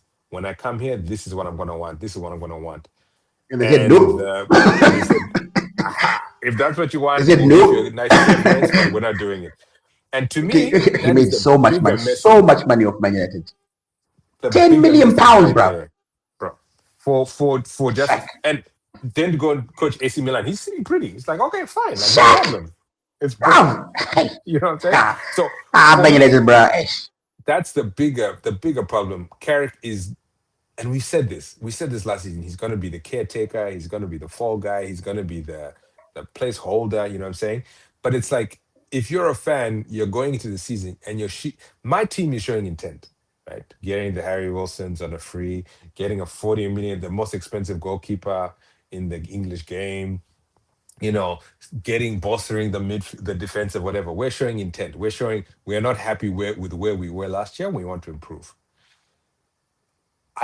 I don't see I see you guys being top five, right? I see you guys being top five, but I'm seeing obviously Arsenal above you, above everybody really. I see Chelsea finding their form. I see Spurs really with De Zerbi really hitting the ground and really striking on all cylinders, right? If they can start finishing, if they figure out who's actually going to be their goal scorer, you know what I mean? Yeah, Obviously, if Kudus if and they those get guys come in. Osimhen, I might change my mind. Up That until they might get be a a big proper deal. striker, Yeah, until they get a but proper for me, if striker, they get Kudus back on the wing, Kulashevsky. Kulusevski not so much, but for me, Kudus, and then you still have like the Solanke, or you have the what's his name in the middle, Charlatan. the Richarlison. Like it's threat. more pressure. Because here's the thing: if you don't have a finisher that can finish one time like Haaland, then you just need to have people that are going to put pressure in the box, and then you can get rebounds and score, right? But again, Tottenham's going to be up there for me. Manchester City, I don't know about them. Liverpool, like you said, I agree. They're going to start off a bit floppy, a bit odd. They're going to find their form. They're going to start winning, right? So those are four teams that are already up there without a tactical genius in Carrick, right? They're going to rely on, like you said, the counter. And I think, yes, 100% you guys are in danger in the counter, especially if you get Baleba. If you guys get Baleba there with Belmo, with, Rashford, if he plays good form, but even just with just getting Baleba in there with what you have currently is a danger. Because, again, another player that's going to be like, let's get the ball up. Now you can't just sit on Bruno Fernandes and be like, okay, we just have to choke him and Yeah, then I mean, we'll win all day. I think. It Can I opens can up I the can I whole answer game. your question? Can I ask you a question about why I think they're gonna finish third, right? Mm. Yes, I think Chelsea have got a good team. I think Chelsea's weakness is their goalkeeper, and they're fixing their defense, right? They are fixing the defensive situation they have, right? So I think Chelsea, I think, gonna do well. They don't have any European matches midweek, so that's why I'm putting them above Manchester United. I think they're gonna be the best of the rest, right? Man City have got loads of problems. I think they're gonna struggle. I think they're gonna struggle throughout the season, right? Liverpool, I think why I'm putting them below Manchester United because I think they'll have a slow start. I think they'll have in the end of the season they'll do well. But I think that he's gonna be changing things at Liverpool, right? So far, when Slot was there, he changed very little. All he did was make the team worse, right? And also they got Ekitike still has to come back, and he had to Yeah. figure out how to win in spite of Virgil van Dijk as well. And if they get Bradley Bacola, even if they don't, can go Moa and Noni. Like, he's got a lot of things to figure out in that team, right? But I think he's a good coach. I think they'll come good at the end of the season. But I think at that time, hopefully, Manchester United will have a bit of a gap. Why I think Manchester United will do well, it's not because of Carrick. I think that we have enough talent to win enough games. You understand Mm. what I'm saying, right? I think we have, like we did last season. And I think that's why we're going to be. There'll be games when we'll play teams off the park, right? And we'll win. And I think there'll be teams when we are garbage, right? But we'll win on the counter, like we did against Brentford, for instance, or Mm. Fulham, or Crystal Palace, right? And because I think we just got so much firepower. And I think that in Yuri Tillmans and Bruno Fernandes, right, and Baleba, and I know you don't like Santos, but I like Santos, right? Santos, Santos 100%. No. and Kobe Mainu. I Ugarte. think in that midfield, Ugarte. oh look, please keep that name out of Kobe your mouth. Menu. Get I his name forgot out of about your mouth. forgot Yeah, Kobe about Menu. Kobe Let's forget about Menu. Kobe Menu, right? So I think with that midfield, I think that we have potential to actually keep possession of the ball, more possession of the ball, right? Also, Mason Mount is in there if he's fit and all these things. And also, remember, Mm. Shea Lacey as well is what a part of, right? And I think up front, we've got so much firepower in Sheshko, Zexi, Rashford. I think Rashford will come good. Rashford, because he wants to move next season, right? So he's not going to be garbage again. So Yeah. you got Rashford, you got Ballon Dogu, we've got loads of, like, in terms of individual talent. I think that we've got very very good stuff. And I think at the back, eventually, when Harry Maguire messes up enough times, right? I think eventually we'll play the right back four, right? I think we're gonna struggle in terms of our left back and our right back. I think we'll struggle, but I think that will be just for that season. But I think that there's a chance there, right? And I think there's a chance there. And also Tottenham is Tottenham. That's what I have to say. It's Tottenham. They look good on paper. They really do. If it wasn't Tottenham, if you took that team that Tottenham has, the squad, right, and the coach and the stadium, and you put Accrington Stanley or whatever name on that instead of Tottenham, I would be Millwall. like Tottenham probably going to finish second, or they could challenge for the title, right? But because it's Tottenham, Tottenham will find some way. They will find some way to mess it up. They will, right? I.e., when Leicester won the league. Remember, Tottenham Yeah. was, Yeah. Yeah. Yeah. yeah, Yeah. yeah. They were the better team. They were the best team in England that time. Best team Yeah. in I England that time. just. Quality I players, think right? the And issue. somehow Yeah. they lost to No. Leicester. So that's why I think that they were finishing the. But I mean, I think that again, it's like, well, here's the thing: I think the first three games are going to tell us a lot about the league. Because right now, like everybody's running on a high. If I'm a Spurs fan, I'm excited. If I'm Arsenal, I want to repeat. If I'm Very excited. Liverpool, I'm like, let these young guys come in here and do stuff. If I'm Man Mm. City, I'm Chelsea I'm fan. hoping I'm hoping. Yeah, if you're a Chelsea fan, you're getting excited. You know what I mean? Because it's the rest, right? It's you guys and then the rest of us, right? And Yeah. the reality is that the rest of us are like, guys, like Leeds are going into the season being like, we could beat All of those Manchester teams United except again. for Arsenal. We could beat Manchester United again. Like Yeah, that, we like can we're beat actually Liverpool. legitimately looking at it and be like, that's how, like, we want to, our arch enemy, we actually want to beat you guys twice, right? That's our goal, right? Liverpool, beatable, right? Chelsea, obviously they were in a big funk, but like, they You'll be were on confident our going in that radar. game, We will were you like, not? you know what I mean? Like tactically, Farka has figured out. First half we always start slow. Sometimes we score and then whatever. But like tactically, he's there. And now if he gets the players, he's there. And this is the game behind the game. Is this tactical game? And you talked about this a lot last season before Carrick was elected. You can have the best players on the chessboard, but if you don't play the right plays, right, then you're just banking on this Individual stuff. Yeah. individual talent. You're banking on Yeah. the Brunos to save you. And the problem is that you guys get tired, right? These guys, don't forget, these guys had an entire World Cup. Everybody forgets about this. There was an entire World Cup tournament, right? That was amazing, but it was a lot of football, right? Some of these teams None were of pretty our players far. went deep though. None of our players went deep. Bruno went fairly deep. Quarters. It was out for Quarters is quarterfinals. fairly deep. Don't forget the extra game. It's an extra game, so that would have been the semis. You know what I'm saying? So you put it in context, right? I think they're probably Mazraoui, and probably Mazraoui. Rashford, Yeah, probably. right. But Rashford was bench warming a lot of it, so he didn't get spent too much. I think Mazraoui is probably the only one tired, really. Mazraoui, because There's he's the gonna guy that be actually. Yeah. So for you, Mazraoui and Bruno, right? They're not gonna feed it right now, right? Bruno was in the. He wasn't having the quarters, bro. He was. Bruno's not a young kid, so they're Yeah, playing. but in his position now we have the youngster Shea Lacey. I don't know if you know Shea Lacey. Yeah. In preseason, he was playing number 10. Very, very good Mhm. player. Very, very. Watch out for him. I know a lot of people are talking about JJ Gabriel. Manchester United fans will know who Oh JJ yeah, Gabriel yeah, is. yeah, yeah, That is like the big name. JJ Gabriel, but the guy is like yeah. 12, right? He hasn't shaved yet. I think we can park the bus of JJ Gabriel. He's a very good player.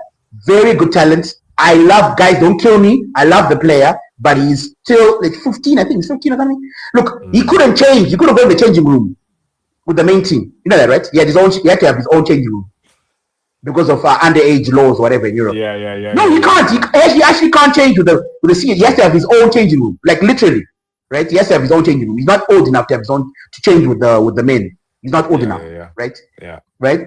Which is funny, by the way, for the side. I know this is gonna be controversial. This is- No, sorry. I'll say which is funny. Like JJ Gabriel, a 15-year-old boy can't change with the men, No, this is good. right? He can't. You know where it's going, right? You know where it's going. Anyway, that's all I'll say. Like, just the logic behind it, funny. It doesn't match for the math does not match. Anyway, So here's my thing about JJ. I wonder if the only thing with his lawsuit will be able to change with the WNBA. Here's that's for later. People are so dumb, Fai. People are so dumb. People are so dumb. Oh my God. Let's go back to JJ. Let's go back to JJ and Shea Lacey, right? Yeah, so Shea Lacey, good player, very good young player that can play in number 10 position. So and then also we've got Mason Mount can play there, but Joshua Zirkzee in preseason has shown very, very good play.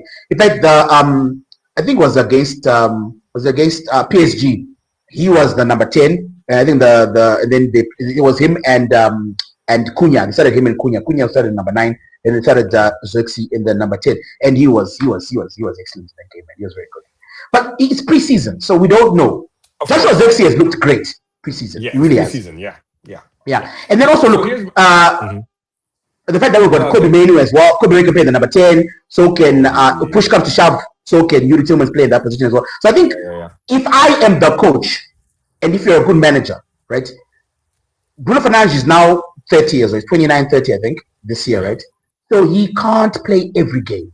Yes. If I am the coach, Bruno Fernandes will not play a single FA Cup game. He won't play a single League Cup game. He's going to be Champions League and League only. That's what he plays. That's what I would do. Trophies, because trophies. You need to. No.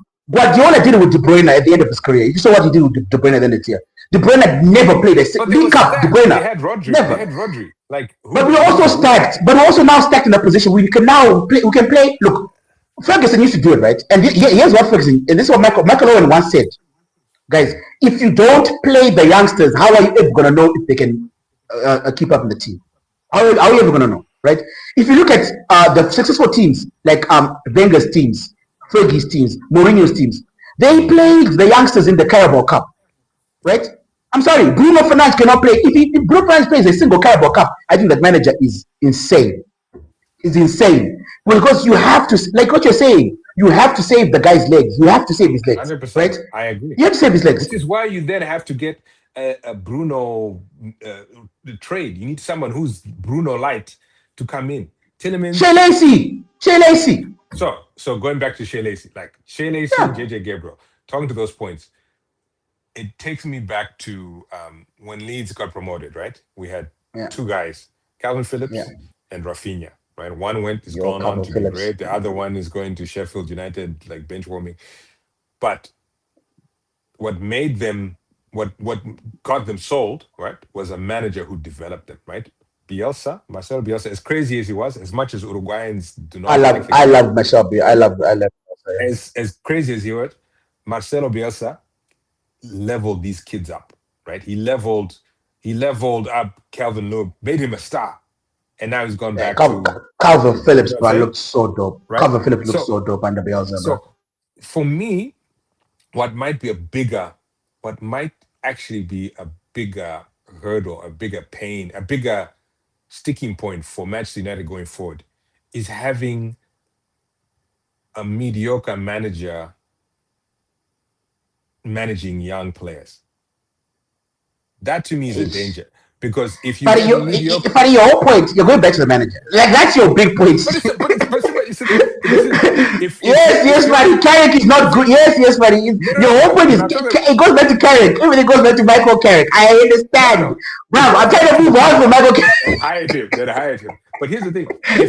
If I'm looking at Nyoni, right? We're looking at Nyoni, we're looking at Gomora. I'd be excited to be like, Iriola is my coach, because he's going to level these guys up, right? If you're looking at like all these new managers come in, Xabi Alonso with João Pedro, like because you're developing. You're not looking at like what are we going to be at this season. You're looking at like how much can we develop these players? How can we get them to their potential? Where these coaches come back and they give them big hugs 10 years down the line because they found them. Ronaldo, the Manchester United Ronaldo before you came in, like. Again, Fergie, like Fergie was at his wedding. It's like boom, like if he wouldn't be who he was if he didn't come under Fergie to Manchester United, and that is the thing that it's like the Shea Lacey's and the JJ Gabriels of the world, right? Are like you guys are doing them a disservice. Tina Thompson as well. You guys are doing them a disservice, and I'm not blaming Carrick. I'm saying you are these people. No. I'm saying the guy who owns his car company, whatever his name is, right? Fisk, whatever the car company. The guy who owns Sir something. He's half owner. He sells cars, guy. That guy. Jim Ratcliffe. Yeah, he sells these. He sells these. There was a whole lawsuit where these Land Rover kind of look like. He has that's his side gig. He's trying to make it. It's called the Grenadier.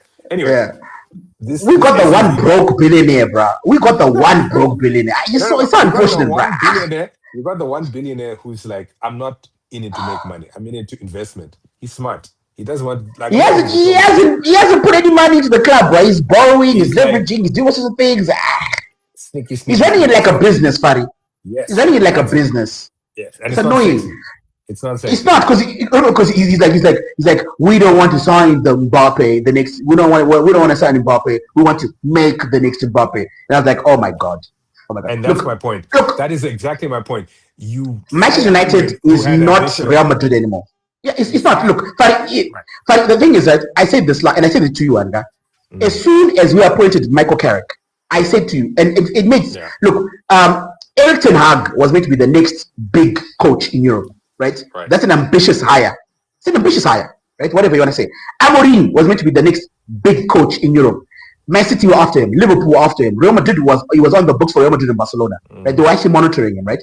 He's the next big coach. You look at De Zerbi. Okay, I think De Zerbi is already established, right? But you look at someone like Iriola.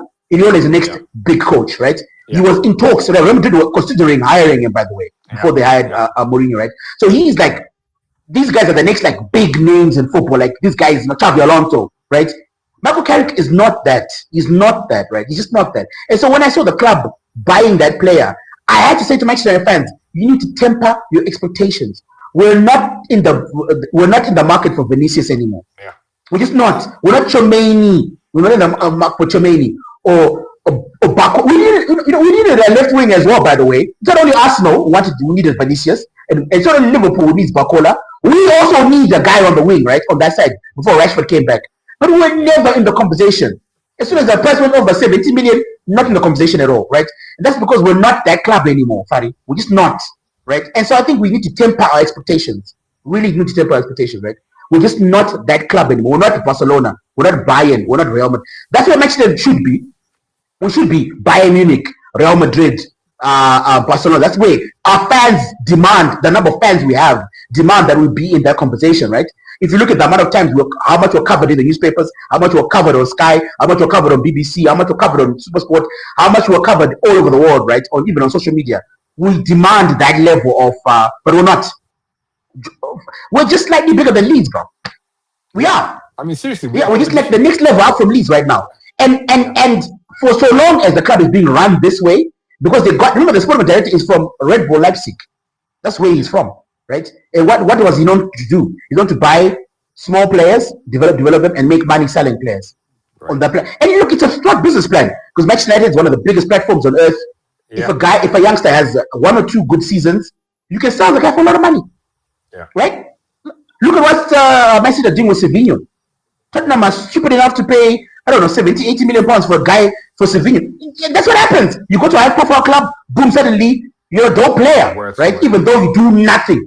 Like Savinho's done nothing at City, right? And now look, he's being sold for more than they bought him for, Fadi, Savinho.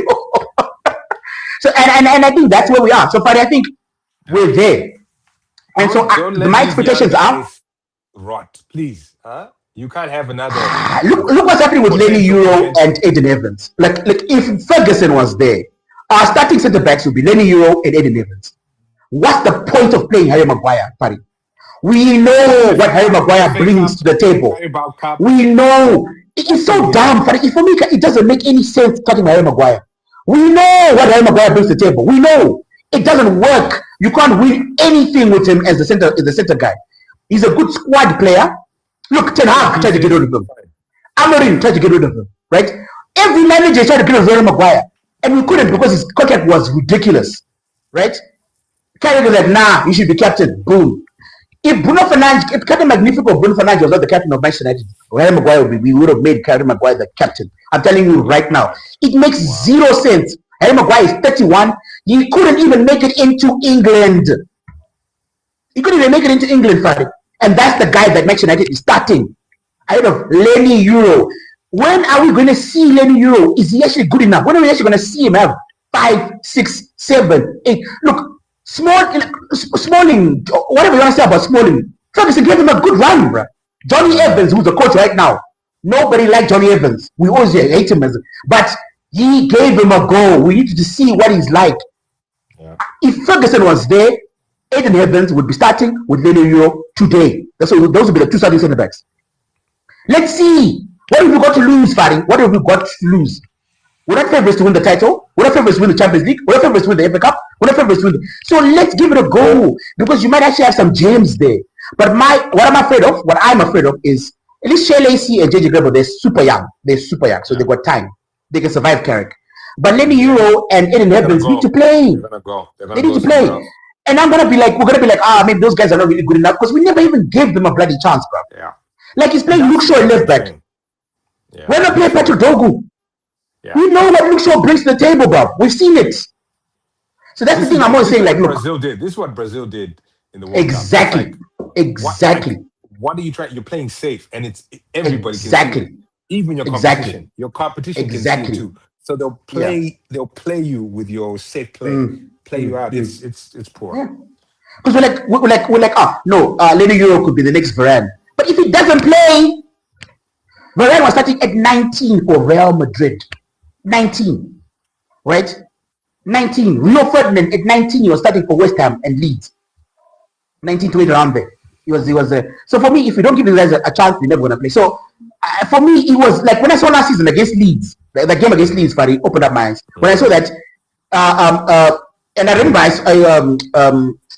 Eden Evans' mother came on. She did an interview on one of the fan channels. So I actually watched the interview. Yeah. You should watch it. It's a great interview, right? And she's also his agent. So she was like, "Look, you played against Chelsea, great game, right? He was man of the match against Chelsea. You played against Liverpool. He was like in the running for man of the match. He had 3 very good games. And then as soon we go to Leeds, Martinez got a sniff of being a good player. Martinez, boom, comes back. Yeah. So like, imagine you're the coach. A guy has 3 very good games. One of them is man of the match. Why are we subbing in Paris? And that's the thing. It's like you need to fight for your spot. Every player needs to fight for And their this is spot. after, by the way, this is after we qualified for Europe. Yeah. After we qualified, so there was nothing to lose. And Martinez comes on, red card. Horrible game against Leeds. Yeah. And even before he got the red card, he was garbage that game. But And Eden Evans sitting on the bench thinking, what am I supposed to do here? It speaks to the confidence as a coach, like you talked about, right? Like gravitas, right? A good coach is gonna be like, this kid's on good form. You've been injured for a while. You sit on the bench, old man. You know what I mean? Yeah. And he can come and complain and be like, but hey, I'm the starter. I'm like, this kid's running around a form. You're a team player, team first, right? The name on your back doesn't matter. It's the name it's a badge on the front. So you're a team player. You sit on the bench. You have to work your way, yeah. You have to, yeah. But Yeah. you need to be a manager that has gravitas. That can do that, like Ferguson, like these Zerbis, like Alonso's, and I don't know when Manchester United will have that. I think once we get Carrick out of the way, I think we'll get a great manager after that. So They're gonna. you know more about the manager is gonna be shackled. Every manager is gonna. Nah, I think after Carrick, I think they'll have to change. I think I don't think Carrick will be a disaster. I think it'll be like Ole Gunnar Solskjaer. Ole Gunnar Solskjaer was not a disaster. We're finishing third, second, and anything, but we never look like winning anything. And I think that's gonna be like Carrick as well. And again, like how many times I compare Carrick to Solskjaer, it's the same. Yeah. So you watched the championship a bit more, or you used to watch when Leeds was there, right? Yeah. So the clubs that are coming up: Coventry, Ipswich, and what's the other team? Getting? Coventry, Ipswich, and Hull. And Hull. Okay. So can you give us the lowdown on those clubs? Are they any good? Are they going straight down? Coventry's got a big hype, right? Like people are like, that team is going to be great. Coventry have played well. They had been playing well the last couple of years, right? And then Lampard got in there, and the English love Lampard, and they're like, oh, he's coming back or whatever. They are a good squad. I think they probably have the biggest potential of the 3 to stay up. Yeah. Ipswich, I think, had they kept, because their manager, went McKenna went. Yeah, McKenna. Yeah, and that for me is, we'll see what they do now, but like McKenna leaving is a huge blow, a huge dagger in the thing, because he was part of the reason they came up last, 2 years ago. The last time, time, like he was the reason, right? He is the guy. Now, yeah, also McKenna, former Manchester. Yeah, he's a Manchester. Yeah. He was the manager and what's his name? And Ole Gunnar Solskjaer. He was Ole Gunnar Solskjaer's assistant, and actually he was the guy who was actually coaching the team. He was actually the coach of the team. He was the guy who was because Solskjaer didn't actually coach the team. Didn't coach the team. So sorry, I don't know exactly what Paris said. I don't know why it's cutting out. But yeah. So guys, that is, please like, please subscribe, please turn on the notification bell. Let us know let us know what you think what are your predictions of what's going on with the Premier League next season. And what do you think is gonna happen next season in the Premier League? What are your predictions? Let us know. Let us know. Probably just I don't know, some technical what you call them? Technical abilities there. But yeah, so Look, just to go because I was talk about Man U, like because so Man United, right? Like a lot of people are confused about the Baleba signing, but I think that I should get my props for the Baleba signing, guys. I really do. I think I should get my props for the Baleba signing. Why do I say that? Why? Because remember, I told you guys that Man United are not going to spend a lot of money on these players, right? There is not. Oh, he's back. Hi. He's back, right? So I was telling the audience that I predicted Baleba. I did. Remember, I said, if you guys maybe I don't really watch it, but I said to guys, Manchester United were waiting for Rodri. They're waiting for that. Huh? Is it done? Done deal? What's the Rodri to what? To Barcelona. Baleba. Oh, is it done deal now? No. No. Oh, I thought you were saying it was a done deal. No. I was just telling you, I predicted that we're gonna get Baleba by the end of the because a lot of people were like, oh, we're gonna. I was saying like, look, Manchester United were waiting for what was gonna happen with Rodri. There was a time when Rodri looked like he was gonna go to Real Madrid, right? Or go to PSG or go to Barcelona. And I think they were waiting to see what was going to happen there. If you went to PSG, right, or Barcelona, or whatever, if you went to PSG or you went to Real Madrid, that would have let a lot of dominoes fall, right? Camavinga would have become available for a very cheap amount of money, right? Emery, maybe Fabian Ruiz would become available for a very, very, very cheap amount of money. And that's what they're waiting for. And they're looking for a deal that they could do on one of these marquee signings, where they would get it for like 70 million pounds or something along those lines. When that failed, because he went to the absolutely worst place you could possibly go to, was Barcelona, right? Then I said to guys, then they're gonna get Baleba because Baleba will be cheap. He wants to come to Manchester United. It's a good. They can make the signing happen. There's not a lot of work here. Okay, so with Coventry, So Ipswich, Kerry McKenna was actually the guy was coaching Manchester United, right? Yeah. Because Solskjaer didn't coach. Solskjaer was like a manager.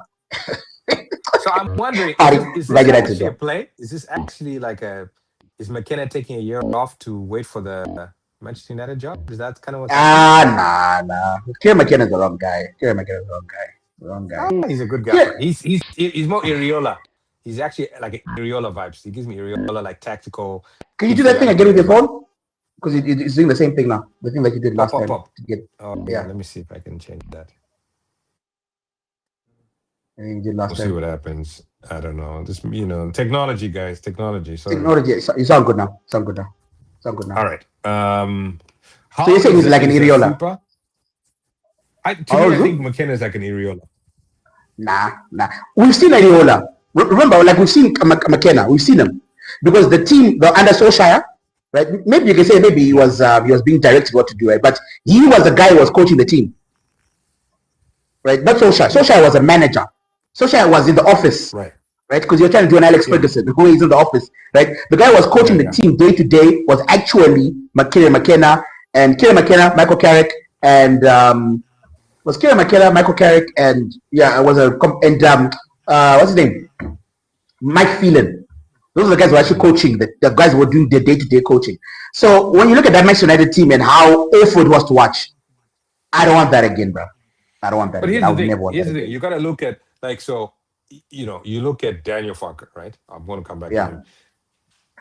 Perennial come up, one season go down. Norwich, he did it 2 or 3 times, right? Again, it's like so you could be a good coach and just not have the right players, the right fit. You know what I'm saying? Oh, okay. Because he's brought Ipswich up twice. So if you then say, all right, Ipswich has come up twice under his tutelage, they know what they're doing.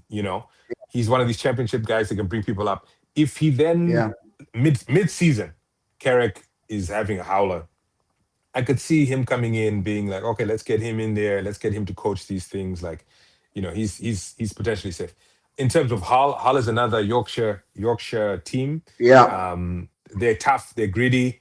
We'll have a lot of fun when those games happen. Leeds versus Hull. That'll be a Yorkshire derby. Do you guys care for them, or you just we like them. We used to play them when Rosinho was their manager. We used to. What's he doing, by the way? Do you know? Paris FC. Did you not get a job at Paris FC or something? Is the coach of Paris FC? I thought so. I thought he got a French job again. Oh, okay. No, it was at Strasbourg before. Strasbourg is But Gary O'Neill's a good manager for Ipswich. Very good manager. Who? Gary O'Neill. He is. And I think yes, Gaynor is the guy who was coaching Wolves last year, right? yeah, he was coach. No, no, no, he wasn't coaching them last year. He was coaching them the year before. Um, he coached Forest. He coached Wolves. Um, he coached a couple of those teams coming up. He came up with Nottingham Forest. I think he had come up with Nottingham Forest when they were down. He's the one who brought them back up. Who's the club that actually that is coach that he did a very good job? Where did the Wolves manager go, by the way? I don't know where he went to. Because he's not coaching Wolves anymore. Because Wolves is now because by I saw Yeah, the he guy moved to. they got a new manager, right? You're I talking was about reading because Edwards or whatever. Edwards, yeah. Where's Edwards gone? I don't know where he went to because he was Luton Town, right? And then he got this job at like He did a Wolves. very good job at the end of the last season. I don't know why they fired him. I don't know why they fired him. He's a Well, very good because of manager. the position, I liked it. he should have stayed with them No, because he's not the one who got them relegated. Remember, he took over after they were already yeah, in trouble. no, no, hundred Yeah, percent, yeah, he did a good job. But I yeah. think they have optics. You have to get rid of people and do these Did things. you see Netz's goal? I did. Munetsi was always a danger. I wanted him. I was hoping Leeds would maybe make a play for him because he's He'd be a good striker for you guys, like a good squad yeah, player. a good winger. Yeah, Yeah, he's a good yeah. like right Because he can winger play. He guy. can play striker. He can play Yeah, in midfield. He can play in midfield. He can yeah. play the number 10 position, He's or just even the not number 6 rated. position, right? He's just for some reason he's not He's rated. But he's a I've seen very him a good couple of utility times. I'm player. like, yeah. Yeah, But I'm biased, yeah, so I'm not gonna yeah. I bring think that he's a up. good squad player. He's a good squad player. He's a good Yeah. squad player. But Yeah. I think So Coventry how no has the chance? best chance of staying up. How could will be competitive sometimes, but I don't think they have the depth. How do they play? Do they play good football, or are they like just long ball stuff? They play good football. The thing about the championship teams Because that come Coventry play up, very good football. the thing about the It ended championships up that come switching. up Yeah. is that they is the quality of on the ball, right? They lack quality on the ball. In the championship, you can get away with poor touches here and there, right? Yeah. Yeah. Every league you go down, you can get away with more and more and poor touches Yeah. Of and course. Yeah. poor Of course. Yeah. control on the ball. The higher you Yeah. up you go, and that's I think the Yeah. problem with like a Hull. Hull again is a Yorkshire team. You have Middlesbrough, you have Hull, you have Sheffield Wednesday, Sheffield United, you have Leeds, right, and Huddersfield. Those are like the six teams in the Yorkshire area, and they're all like competitive with each other, But like Leeds stands out because the level is better, like better quality on the ball. Yeah. You're a bigger club. Um, You're the biggest club there. Right? Coventry, again, Yeah. historically, right? Like, and you have a Peter and manager who's Love. very Peter specific. and Love. Love, Peter Peter and and Love. Love. I I'll be think interested to that'll probably see be. Leeds play Coventry because I know there's a little bit of bad blood with Lampard. There was a whole Spygate Yeah. back in the Yeah. day. Yeah. Um, We'll see but them I tonight, though. We'll see also, Arsenal thing tonight, right? yeah, I Yeah. do expect to see a lot of grumpy Lampard this season. A lot So more Lampard, grumpy. right? So Lampard in the championship, right? Is he learned how to teach the teams to defend now, No, I think or that is it all here's just the thing with the one championship. way football? That's the thing. In the championship, if you're offensively strong, you can just destroy. So like I Ah, I okay. I easily see West Ham. West Ham should come back up. No problem. You know what I'm saying? Like Didn't they keeping the lose their core first of their game? team. They did, They but lost their it's first. it's Yeah, it's early doors. But like they should come back. They'll probably get rid of their manager at some point, and like, but offensively, if you're an offensive powerhouse in the championship, you can get away with you just destroy. and they got the You same destroy. manager. They do. They kept him, He didn't leave. which a lot of people, like a lot of my friends who are Hammer fans, were like, they should have got rid of him." Yeah, I think he's a good man. I think he's a good manager. He's a I good, but like his name. there was beef, there was issues with the players. They were having like Yeah, yeah, player whatever, internal issues. yeah. But look, okay, cool. So who do you think is gonna get fired? Who do you think is gonna get fired first? The manager's gonna get fired first. I can't say Carrick, right? I'm not allowed to say Carrick. You can say Carrick if you want. No. Who's gonna get You fired can't say first? Carrick if you want. By the way, look. You can say. Look, I don't think he will unless he I'm has a trying to be terrible season. positive. I'm trying to I be don't unless positive he has about a Carrick, terrible right? season. But do you think he'll have a terrible season? I think it's going to be borderline, and I think you're right. I think the talent on the pitch is going to save him, but I think they're going to be games where they should be outright victory and they're going to struggle, or they're going to be up in certain games and the other team is going to adapt and it's going to be draws. They're Adapt, going to yeah, give up. yeah, They're going to give up 3 points, 1 point here, or yeah, make lose losses that they shouldn't lose, and so I think they're going to struggle in places they shouldn't struggle with the quality that they yeah. have. Yeah. Especially if they're keeping the Maguires in and the whatever's. Um, Yeah. but in terms of incumbent teams that are going to struggle, like teams that are already there, I Yeah. think Who it'll do you be a think is going to be the first championship. manager to get fired? I think it'll probably be one of the championships guys. I think it could possibly be the Hull, maybe like a Hull. Uh, Ipswich, I don't think so, but I can see like a Hull being fired because of the teams that are there now. Um, who's Crystal Palace's guy? I'm not sure actually. Maybe a Crystal Palace. Um, I think Abaloa at Fulham. Arbeloa, I don't know anything about him. I didn't really follow Spanish football, so I don't know about Arbeloa. Actually, that's a fair one. Um, Yeah, because I think that if the English Premier League is tough, right? And I think that if you've never managed, right, and in the English Premier League, I think yeah, he's gonna PSG. PSG is a PSG is I the new think coach he's the for Crystal most. Palace. I think it'll be a question mark over his head, only because the choices that were made under when Glasner was there, the reason why Glasner But left. all their best players are gone, bruh. I mean, That's what like I'm saying. Adam Watson is being linked heavily with Liverpool now. Yeah, I think yeah, he's probably going to go to Liverpool because I think he was being linked with Manchester United. Adam Watson is the guy that could get at Man City, but anyway, I think he'd be quality. like a finger in the dam, like in a sense. I think Yeah, he'd be good. I think if you he's get good. him and Boadi, if you get him and Boadi, right, then I think that would like show things up a bit more. I think I'll Yeah, be more competent in that midfield with that number six 100%. position if you got it for Man City. But look, Crystal Palace have lost all their players. Lacroix is gone to Yeah, Chelsea, right?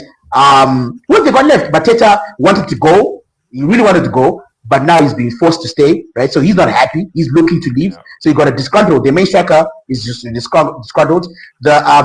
The guy they bought from Wolves, what is his name? The The Swedish guy, Danish guy, Norwegian, Swedish Norwegian guy, Norwegian guy, or Norwegian. whatever. He, Yeah, he hasn't he hasn't he hasn't lived up to his to the billing. yeah. So I mean, who have they got, bro? Maybe what's his name? The African guy, the Senegalese guy. What's his name? Um, Issa. Issa. Yeah, yes, yeah, but yeah, yeah, Yeah, yeah. yeah. I He's mean, I probably think their best player. I think they'll get to the Him is middle probably of the their best player. middle of the Who have league. they got, Farid? But that's so. I think if anyone's on the chopping block early, it's obviously too early. But if they have a poor start, because that the manager is already being put into a They might get situation, relegated. I think and they might then get relegated. Newcastle, the Newcastle guy as well might be on I the think chopping Newcastle block. will be patient with the guy. I think they'll be patient with him. I think they'll be patient with him. I don't know. Can they be They afford have to be to. patient? They've got no players, buddy. I showed you that the list of midfield, right? But that's exactly my point. Joe Willock, Linton. I mean, come on, they've got no one in midfield, bro. But Like that's no what I'm that we saying. know. They, you want the fans to be patient, but who goes if you have a bad form because you don't have players? Who's the one who goes first? The manager, and he's a Yeah, but guy I that think he's a good nobody knows. manager. I think he's a good manager. I think he's The a good question is, manager. will he have Because time to show it? Amarin I didn't think make he's a it a good whole three manager. season. Amarin didn't make it a whole season. Amrin got screwed because number one, he came at the wrong time. He came in the beginning. He came in the middle of the season, and he didn't want to. And he told the guys, "I don't want to." They promised him that they wouldn't hold it against him. He went to the board. He said, "Guys, I can go for the Europa League, right? But the squad that I have, I'm gonna suffer in the Premier League." They said, "We'll back you." They didn't, right? He said, "Look, I want a back three, and I want you guys to play the players, buy the players that I want," right? They said they want to back him. They didn't. In fact, they went to say, "Look, hey, why am I playing a back four, Amrin?" That was a freaking disaster. I think Newcastle will handle it much better. Manchester United screwed Amrin over. They really Is he screwed with him AC over. Milan? And I think Just at so AC you, Milan, has got a big job to do at AC Milan. yeah, Big, he big does. job But because they're not good. They're not good, AC good Milan. managers can still fail, right? Even poor managers True, can do well, true, can true. survive, Unai Emery and at good Arsenal. managers, Unai Emery at Arsenal, for instance. Yeah, right? Like, you know, so it's yeah. it's a thing. It's like you have a second coming, which is why for me, McKenna, I wouldn't be surprised if Manchester United doesn't really hit the ground running, and they're That'll be whispers. a night. That'll be a I, nightmare. I That'll be an wouldn't be absolute surprised if nightmare. McKenna whispers start Absolute happening. nightmare. I, Absolute just nightmare for calling me.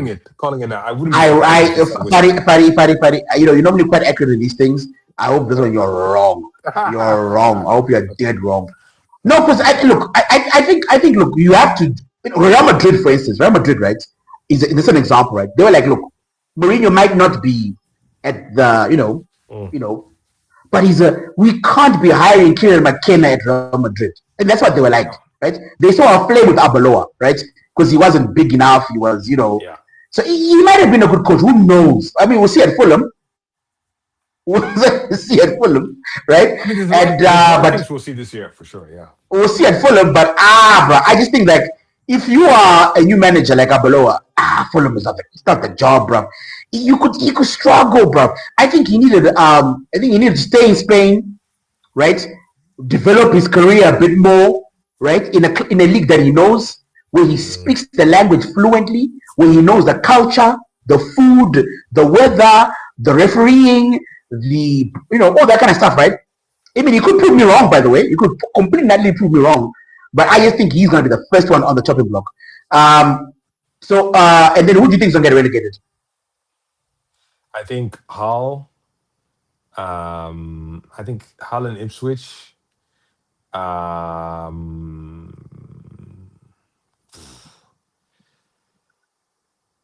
I want to say Crystal Palace and Newcastle are in danger.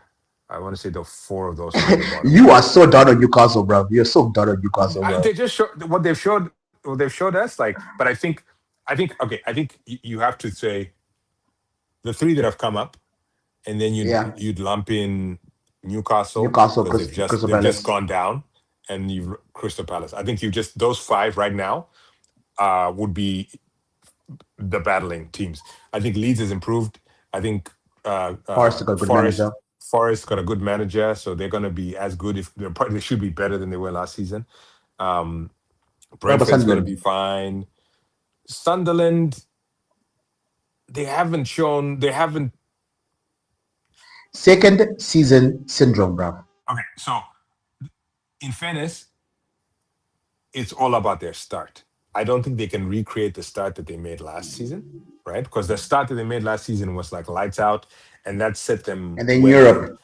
And then Europe. And And Europe. then Europe. So Gonna be tough. Sunderland They don't have a potentially big enough could, squad. They haven't bought anybody.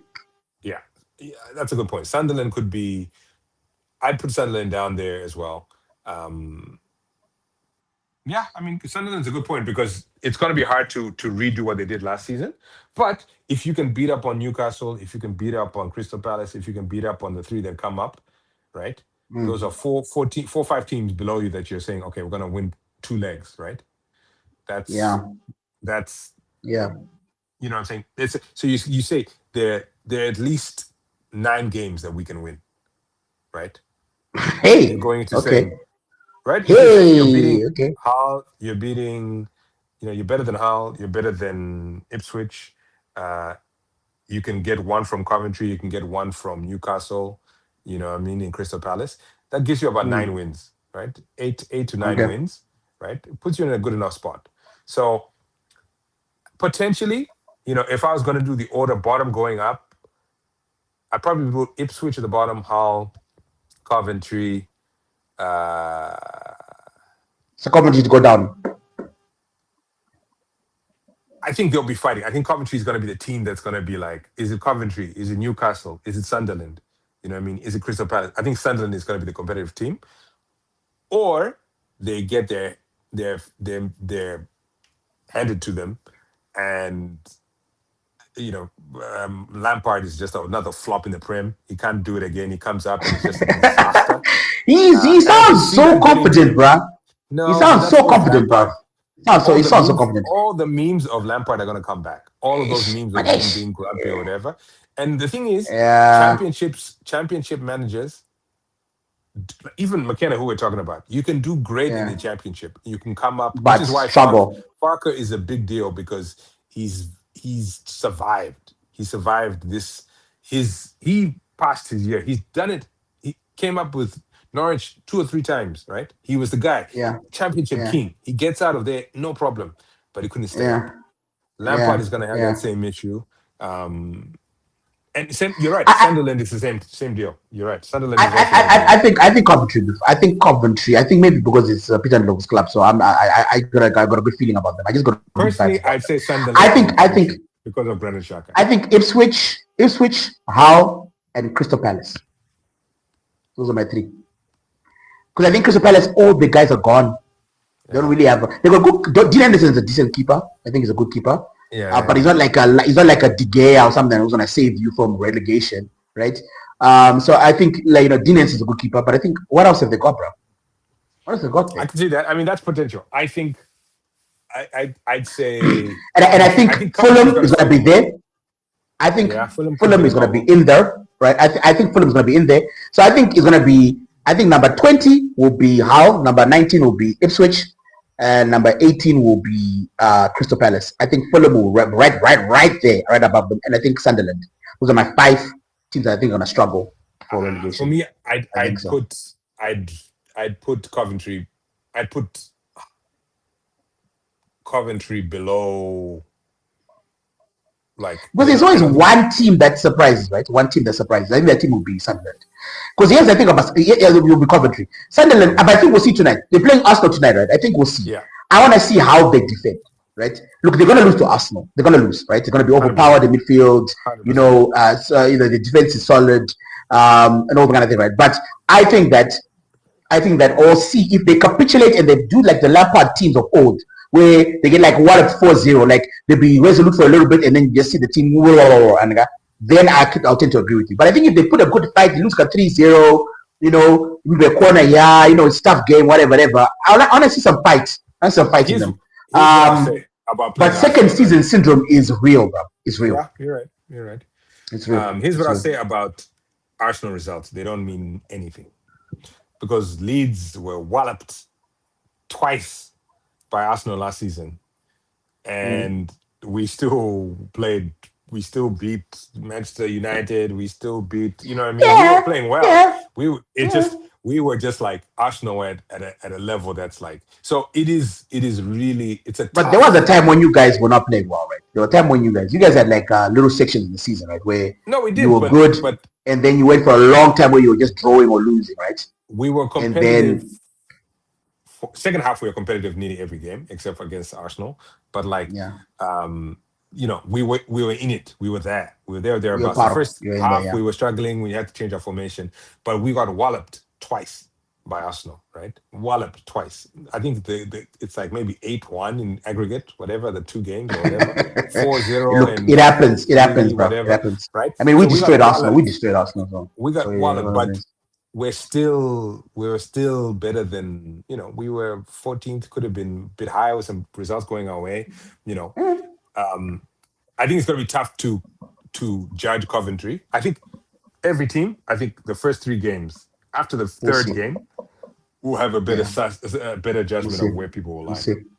Okay, so I think we're both agreeing that Arsenal's going to win the league title, right? They look like they're going to win the thing. I don't see who's going to compete with them. At this point. Yeah, I don't. So then, let's say your top 6 then, following Arsenal. Arsenal number 1. Arsenal, I think.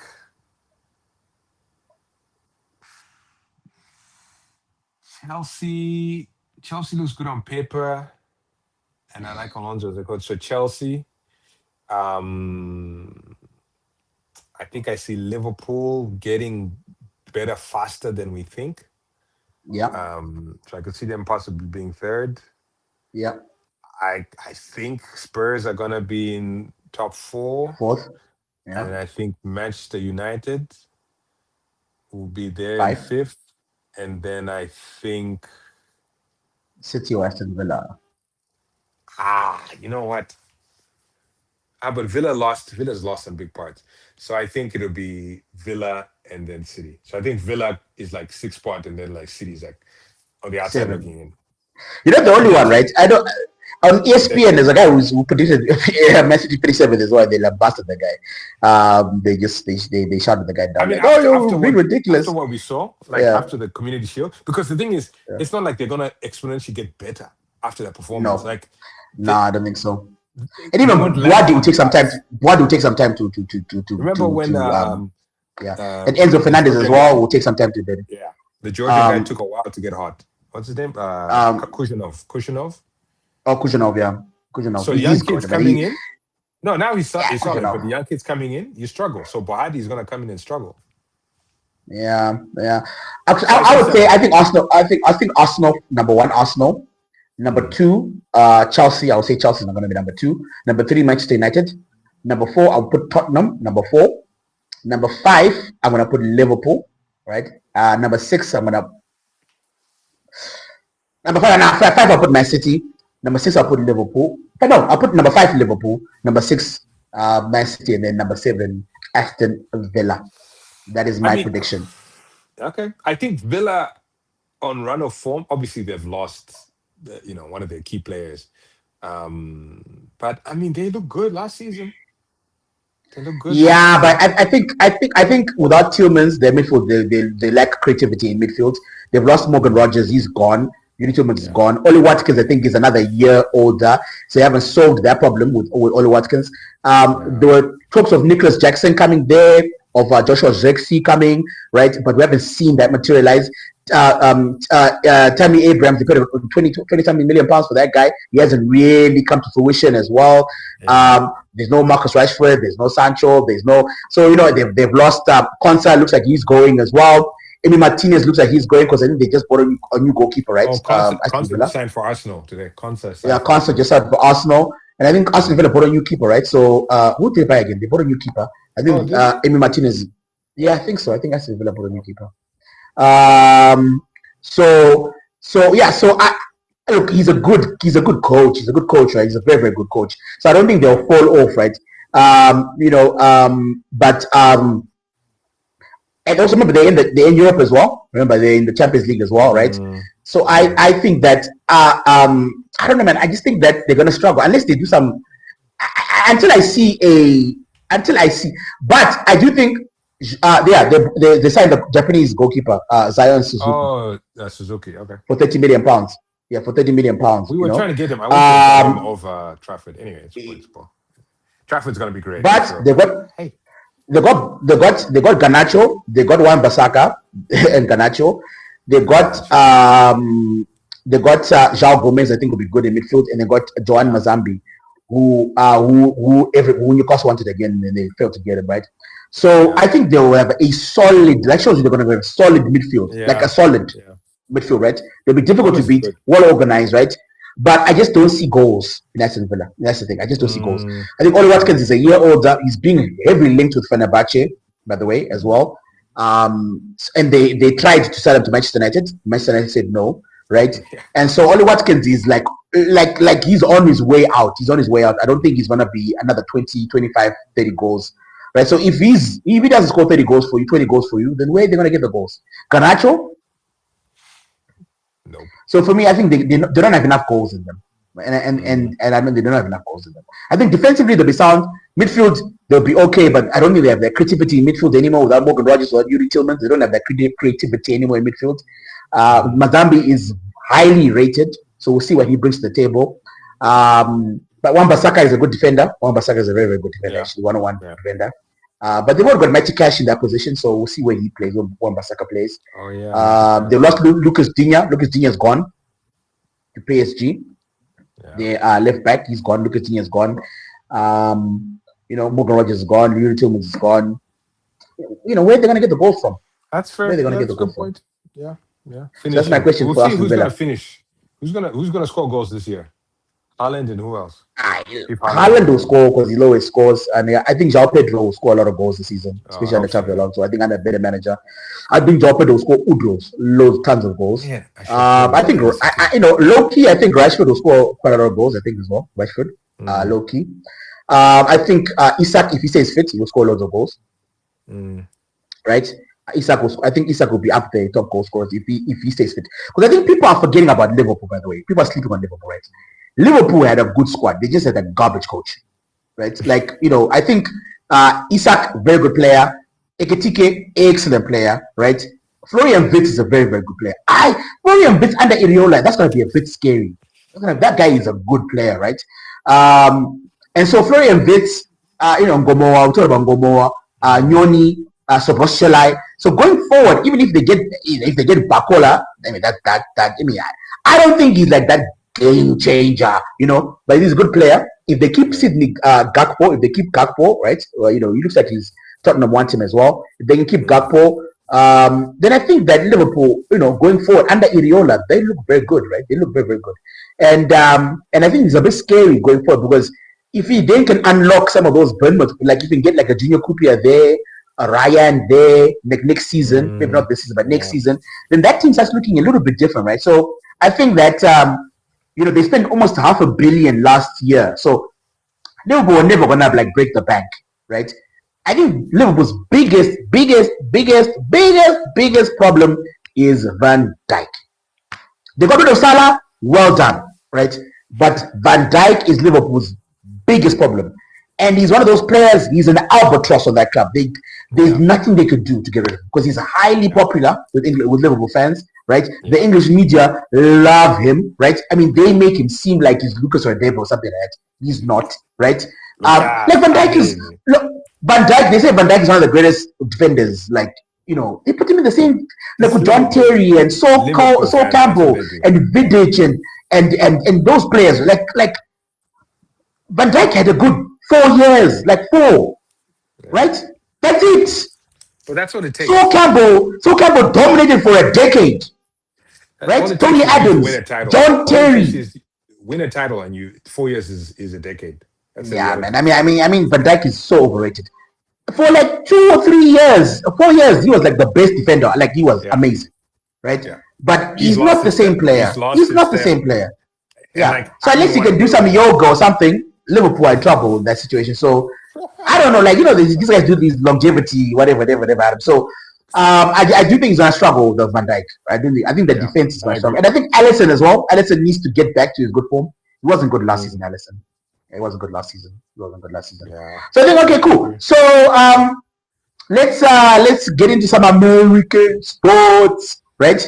Um, what do you think of LeBron's move to the decision? Do you think it's important? Do you make them favorites now? Are they gonna win the NBA? Are they better than the Knicks? Your team, the Knicks. Is your team? Are you the Knicks or the Nets? I was the Nets, but basketball Don't say doesn't I make was. you. You're the Nets, bro. Your team sucks, but you're the Nets, bro. Like stick to the No, Knicks. I when they left Brooklyn. Once they went to Brooklyn, I was like, you're dead to me. It was nice to see New York win.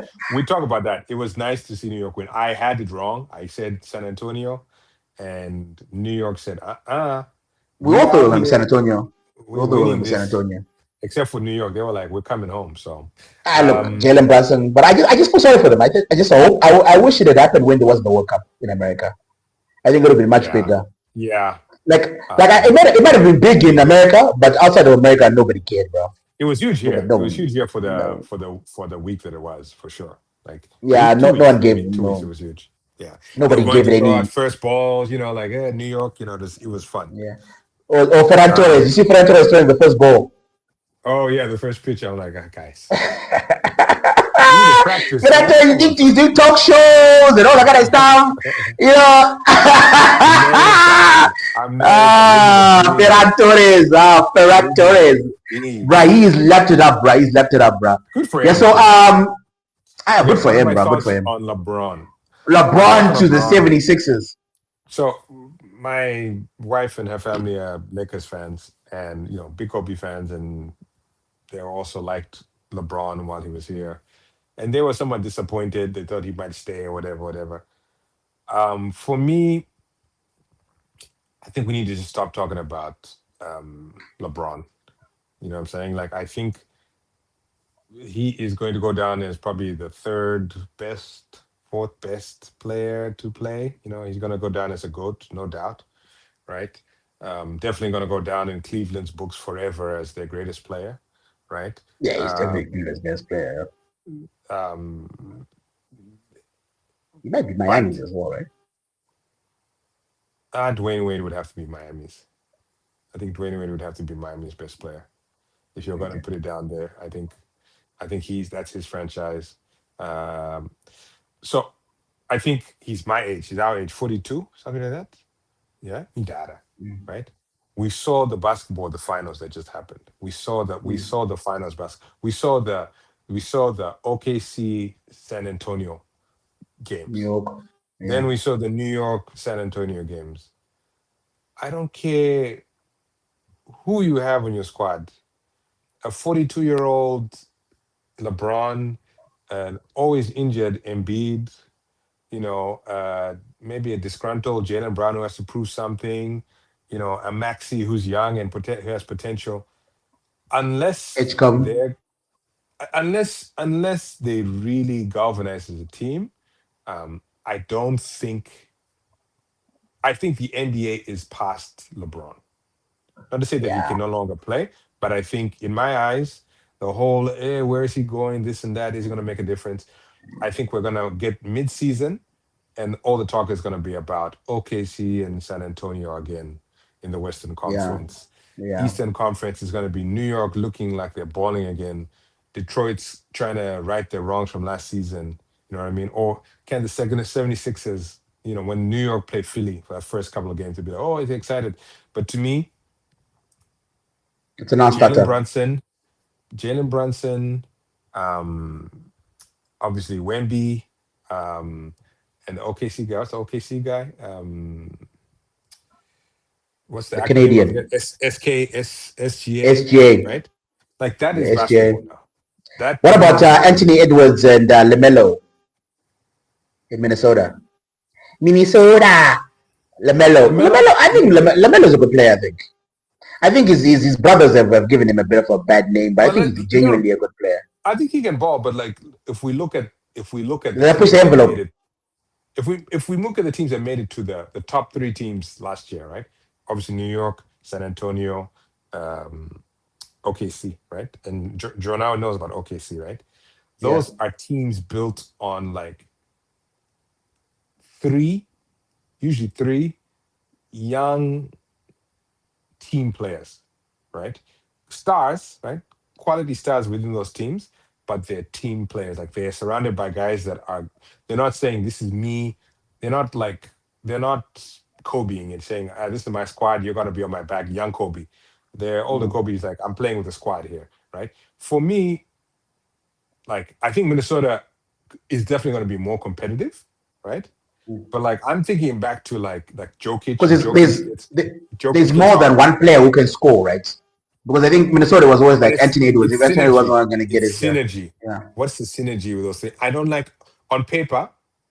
I don't know if the synergy is there as it is for like Murray and Jokic at what would they play at at Denver, Denver.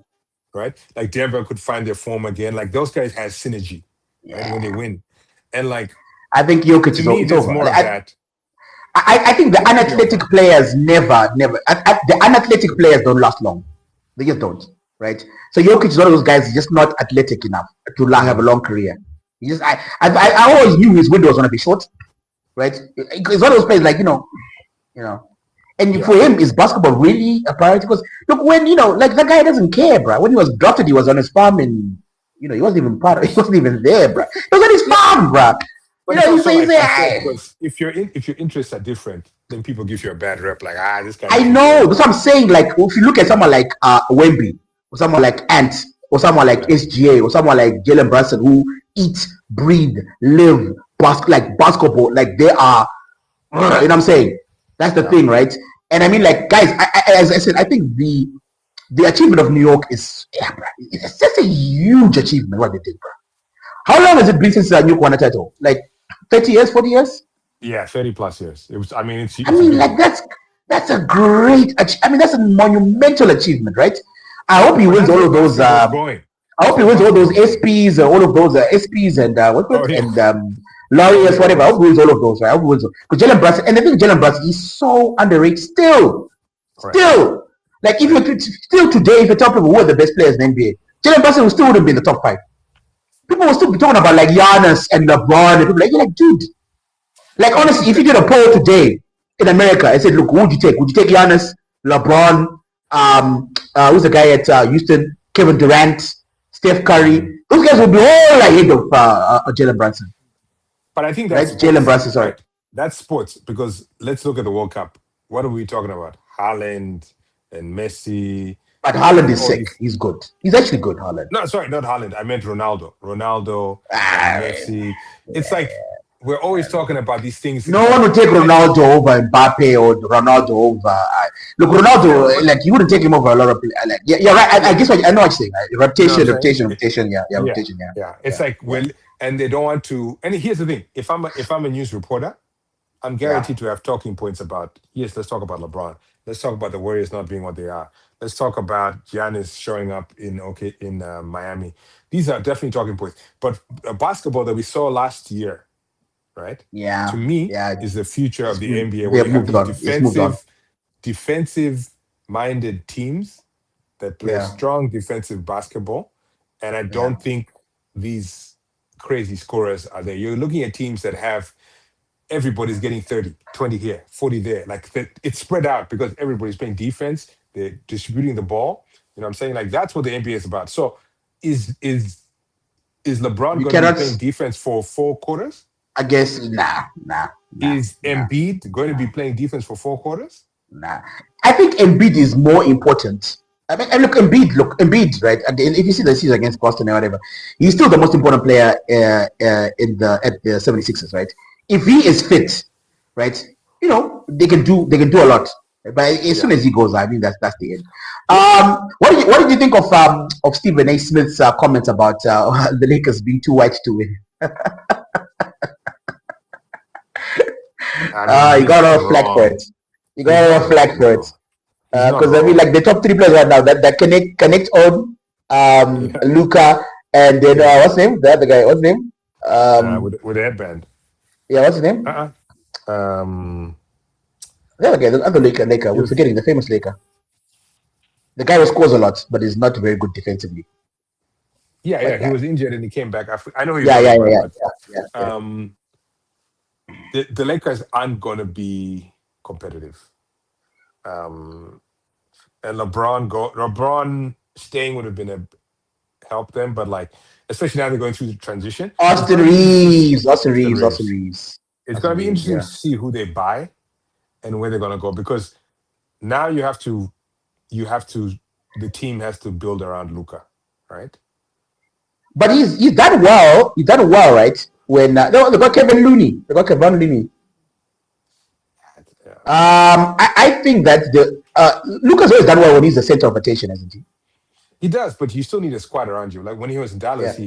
he had players that could be there. Now But he LeBron, went to he went to the finals when he was the main man. yeah, no, Yeah, he was the 100%. main man. He's a leading Yeah, man for sure, but he still yeah. needs your bid players are they still need Reeves is not like Can't defend. yeah. So he's not a number two exactly, and we're talking They about need to because the you can't leagues, have the Austin defensive Reeves leagues. and you need people to defend. Yeah. But So right look, we'll there, see. So can they they're build not gonna be, they're not gonna can be that Lakers good. win a championship with Luka Doncic? Though so these new owners who are coming in, if they spend money and get some players in, we'll start talking. Once we get trades, mid-season trades, then we can look at the Lakers again. But Do they have from capital? The Lakers have capital to trade. they're being bought for billions of dollars. I don't know what the I'm amount saying, is, do but they have? I think in NBA, it's not about money, right? I mean, there is you can do the luxury tax thing, right? But it's also about yeah. whether you got draft capital, right? Whether you can trade I'm not players and stuff sure. like that. I'm not Do sure. they have I'm like not the sure. draft capital to get the proper players? Yeah. Well, they could Okay. probably get rid of Bronny. They could probably get rid of Bronny. For what? and Who's gonna get Bronny? What do you think he's for gonna go what? to Why is he 76ers? staying in the Lakers? For what? What's he staying in the Lakers for? He signed a contract, car. He's not. Look, Uh, if he plays more than 10 minutes next season, car, watch. I don't 10 think he's gonna slum. minutes. 10 Yeah, he's gonna minutes. slum. He's not gonna play next season. He's not gonna Of play, course. right? He's not gonna Of play. course. He's not gonna play. He's gonna go to, He's not gonna play. his dad has done his job. He should follow his pops. If he's smart, I know from Taylor, he should follow his own Yeah, man. but how long do you want to do that, Fari? I think I think Bro, that's you don't have wise. a choice. You don't have a choice. You have Nah. you're a young man. Look, he got his check. He got his check. I think what he should be doing is studying how to coach. Right? I think he got his check. Right? Or maybe go to Europe because you'll be Go good to in the Europe. Like in booth. Europe. Go to Yeah, the go to booth. Europe. Go to the booth. You're a charming, handsome young man. Go into the booth. Get the TikTok, Instagram vibe going. Be an influencer, broadcaster. Forget about the basketball, Look, man. he's already a He's a millionaire, good right? Because golfer. Have you the seen him play contract. golf? The guy's got a good swing. Bronny? I don't know. Time by him. He's good. Okay. Maybe headlines. Imagine if we became famous. Headlines: Right? Bronny should play golf. To be honest, he's better at golf than he is at basketball, NBA level. Let's be Yo, honest. yo. So how are your Giants looking, bro? Are you keen for the new? Because I heard that I saw Jason is it Jackson Dart coming off injured again. Is he Um, fit? Is he fit? Is he how's he's that team looking, fine. bro? How's the Giants looking? It looked, and this is what I assumed. Um, it looked, it's a lot of young guys that are in important positions, and it's going to be hard about trying to coach these guys' mentals. The issue that I have with Jackson Dart, I've had it last year, that I had this year. He's charismatic, he's fun, but I don't know if he has the smarts for the position. He may have the physical prowess, right? But I don't know if he has the decision making, not like just in terms of like game management. I don't think he's a solid game management manager. I think he's athletic. I think he's gifted athletically. And I think he's relied on that in college. He relied on his athletic ability in college, right? Yeah. To get through things. And he uses his physical. Okay, cool. I'm athletic. I can be physical. And that's he's if you're like, what am I good at, right? In his mind, I'm athletic. I can get away from people. I can I take get it from people, hits. yeah. I'm Yeah. competitive, right? To make it as to be a 10-year quarterback in the NFL, you need to have game management skills. The reason Daniel Jones didn't make it with the Giants With you get yeah. is not because he didn't have game management skills. It's because one, the team was poorly crafted around him, and two, his body was letting him down, right? He was getting injured at times, you know what I'm saying? But and he proved it in Indianapolis at the Colts, right? He had a He great showed season, but potential. he could We manage a didn't see him in the game. playoffs. We didn't see him do it. He had No, what? And then he got injured. He had put. Look, I want to see him do. Look, Daniel Jones, I he's think is overrated. he Overrated. no. I think he was underrated. Overrated. Oh, no. Overrated. I think Overrated. he is who's the guy who won for Seattle? Sam Donald. He and Sam Donald are the same kind of player. Where I think they are. No. Sam Donald was number 2 overall pick, right? He was a highly rated out of college. He went to a awful organization, right? In the New York Jets. From the Jets, he goes to San Francisco, right?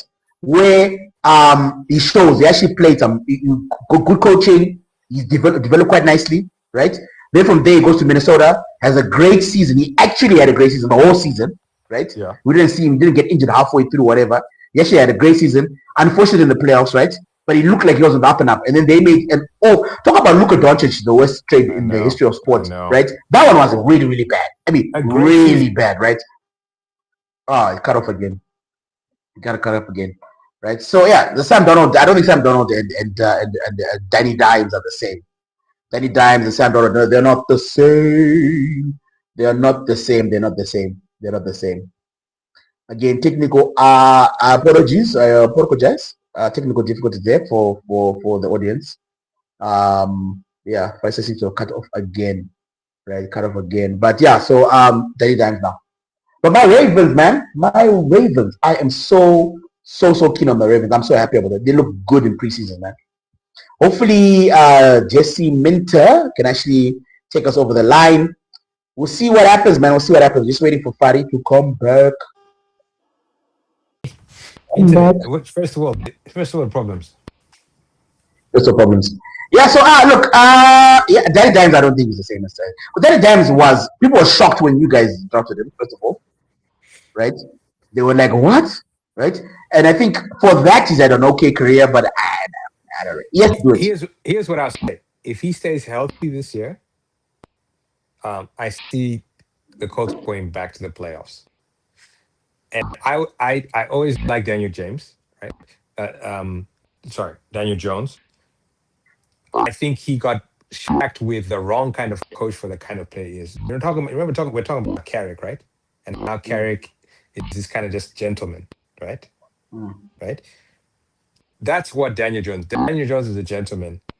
He got stuck with a shouting coach who just lambast him and complain, you know. again, a franchise that was being poorly run, right? We were not protecting our quarterback, right? It was the Jets circa. It was what Donald went into at the Jets, right? Same kind of situation. Jets are You should really be. bad though. They're They much were much they were worse than the bad then. Giants. We were the last team in the NFC East. We were being destroyed by everyone. Our quarterback couldn't throw. I mean, it was bad, right? Cowboys were making us look bad. Even Washington Commanders were like, it was terrible, right? We were having terrible football, and of course, it lands on Daniel Jones, right? Because he's the quarterback. The managers then, okay, you're getting a high draft pick. We get neighbors, da da da, whatever. They choose. They get rid of Saquon Barkley, right? Again, talking about management things where it's like Oh my Saquon, word. but again, it's because they're backing this guy. They back the quarterback, but still don't protect him. They don't give him They backed him anything. over Saquon, right? Because remember they had to choose between Saquon and him, Yes, right? they backed And him they over chose Saquon, him. but they didn't give him Bad anything. They decision. didn't give him protection. Bad decision. So it's I like would give Saquon. because here's the thing: if you don't protect the quarterback, you're expecting him to do magic. So what did they do now? Once he goes, they draft Jackson Dart. This draft, they're getting offensive linemen, real Yeah. offensive linemen that are going to protect the quarterback, which also opens up the run game. The issue that the Giants have now is that they have a bro as the quarterback Oh, and not a tactician. bro. Oh, You know not what I'm saying? tactician. Okay. Yeah. Like we need a tactician. So it's going to be a hard challenge for Harbaugh to get these guys to raise this because he needs to But do a he's a lot of good work coach, to though. raise these guys. He's a good coach, but this will be for me. This will be a real test. Can you get this kid who just thinks that he's a gunslinger, right? And get him into a quarterback who's going to be like, it's third and short. I see the 2 yard line there, but Njaro Wapanaba, I'm going to throw it out. Can you get him to give up this knack, this ability of I can do it, I I can can do just this? go for it. Yeah. Because Yeah. Yeah. you can't play like that if you're going to try and play for 10 years. Yeah. You You can't. You cannot can't play Cam that Newton way. it. You can't Cam Newton it. And Otherwise, you will no quarter. You yeah, get hurt. exactly. Cam Newton days are Yeah. done. Cam And then Newton yeah. soon he's going to be with a stick. You can't do that anymore. And Yeah. that's going to be an issue for us because what's going to happen is you're going to get hurt. They're going to maybe start playing well. He gets hurt. We go to our number two, who's like, he's not going to be really, he's not going to Who's your really. number two? Jameis Winston, who I like again Jameis is a number Winston. two. He's not a He's starter. another gunslinger. He's another Yeah, gunslinger. but he's a bit older now. You guys He's have got gonna two use gunslingers, bro. You guys have got two interceptions gunslingers, galore, man. man. Interceptions galore, man. Yo, James Winston, bro. I think he's doing the same thing again. I think he's doing the same thing. Okay. I think, yeah, but I think we're about to end anyway. I think it's about time Yeah, because yeah. We Arsenal's got about to good play. Arsenal's about to play. I need to go get some beers so we can watch the game probably. Yeah, man. So my team, the Ravens, they look good in preseason. Jesse Minter looks like a good coach. I had a dream though that the Cowboys win the Super Bowl. I had a dream the Cowboys win the Super Bowl, but they look good, Cowboys. They do. Von Miller's there now, and they showed up. They really showed up that They've got Dak Prescott. I he's like the good though. guy. He's a good quarterback. He's not a winning quarterback. He's had enough time. He's had enough time to show. Darnolds of the world play up, right? They have a chance. They get an opportunity. They start growing. For him to win, he needs to leave. He needs to go to who's a sleeper team? I don't like the coach at all, but they've got legs. Is Denver, the Broncos. I think that quarterback has chops. Onyx. Bo Do Nix. you know who I'm picking as my sleeper? The Texans. Who? I think I've seen it. I was watching CJ Stroud in preseason. He looks like he's back.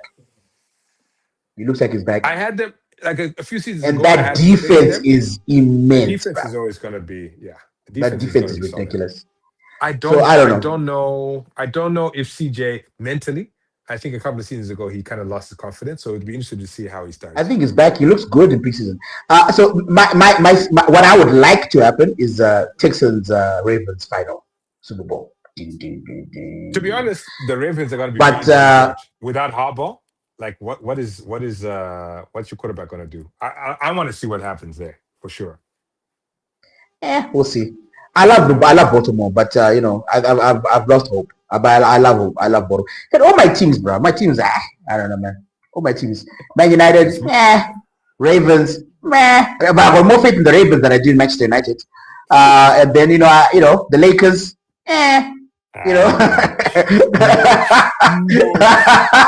yeah. So anyway, I think it's time to go, buddy. But yeah, great stuff. Good luck to Leeds. I'll be watching. Are you gonna watch the We'll Leeds watch game? Manchester Where's Leeds United playing? tomorrow, but I have work. I'm working Saturday, so I'll be just looking at the Oh, score on okay. my phone. All right, cool. But I yeah, think we'll watch the Arsenal game. We'll see what happens. I watched the Arsenal game tonight, but I think what I'll do is tomorrow for the Manchester United game, I'll do a watch along, and I'll do a couple of watch alongs this weekend. But I won't be covering. But I think what we'll do is if Leeds is playing and Paris around, we'll do the watch along for the Leeds when Leeds playing, and then I'll do the Manchester United one as well when I can. So just stay tuned, guys. Turn on the notification bell. If you wanna know when we're doing this thing. And also, yeah, so just also check out the podcast. Everything is in the description, guys. Please check that out. And before we leave, I just like to send out our prayers and our best wishes for the guys that suffered in the Kariba ferry disaster. I don't know if you heard about that, Fari. I did. Yeah. You know, one of the biggest Really disasters sad. in Zimbabwean history. So it's very, you know, I think a lot of people are gonna, you know, with like also babies, women, kids, or something. It was very, it was a great tragedy, very preventable, which makes it even worse, right? Which makes it even worse. So just guys, please pray for those guys. Please pray for them. Please keep them in your prayers. Give them your best positive vibes that people may recover. I think it's, you know, pretty much over in terms of finding survivors now. But in terms of just not pray for, because people, you know, it's a terrible situation. So anyway, but I will see you next week. Good luck with Leeds. We'll see you tonight. Your prediction tonight, just a quick prediction for Arsenal Coventry. 3-0. 3-0. I'd say 4, but let me just be nice. 3-0 to Coventry. Maybe they'll have a defense. 4-1. That's my prediction. 4-1. Okay. 4-1. Okay. I think Coventry will score one. I think, you know, Lampard. I'll give Lampard one goal. This is the first game back, man. I don't know. I'll give Lampard one game, bro. I'll give Lampard one game. Okay, buddy. Cheers, bro. Cheers, guys. Brother. The voice of the continent. Turn it up, turn it up. African sports guy, he's on the ball. African sports guy, he stands so tall. From the pitch to the court, he's got the vibe. African sports guy.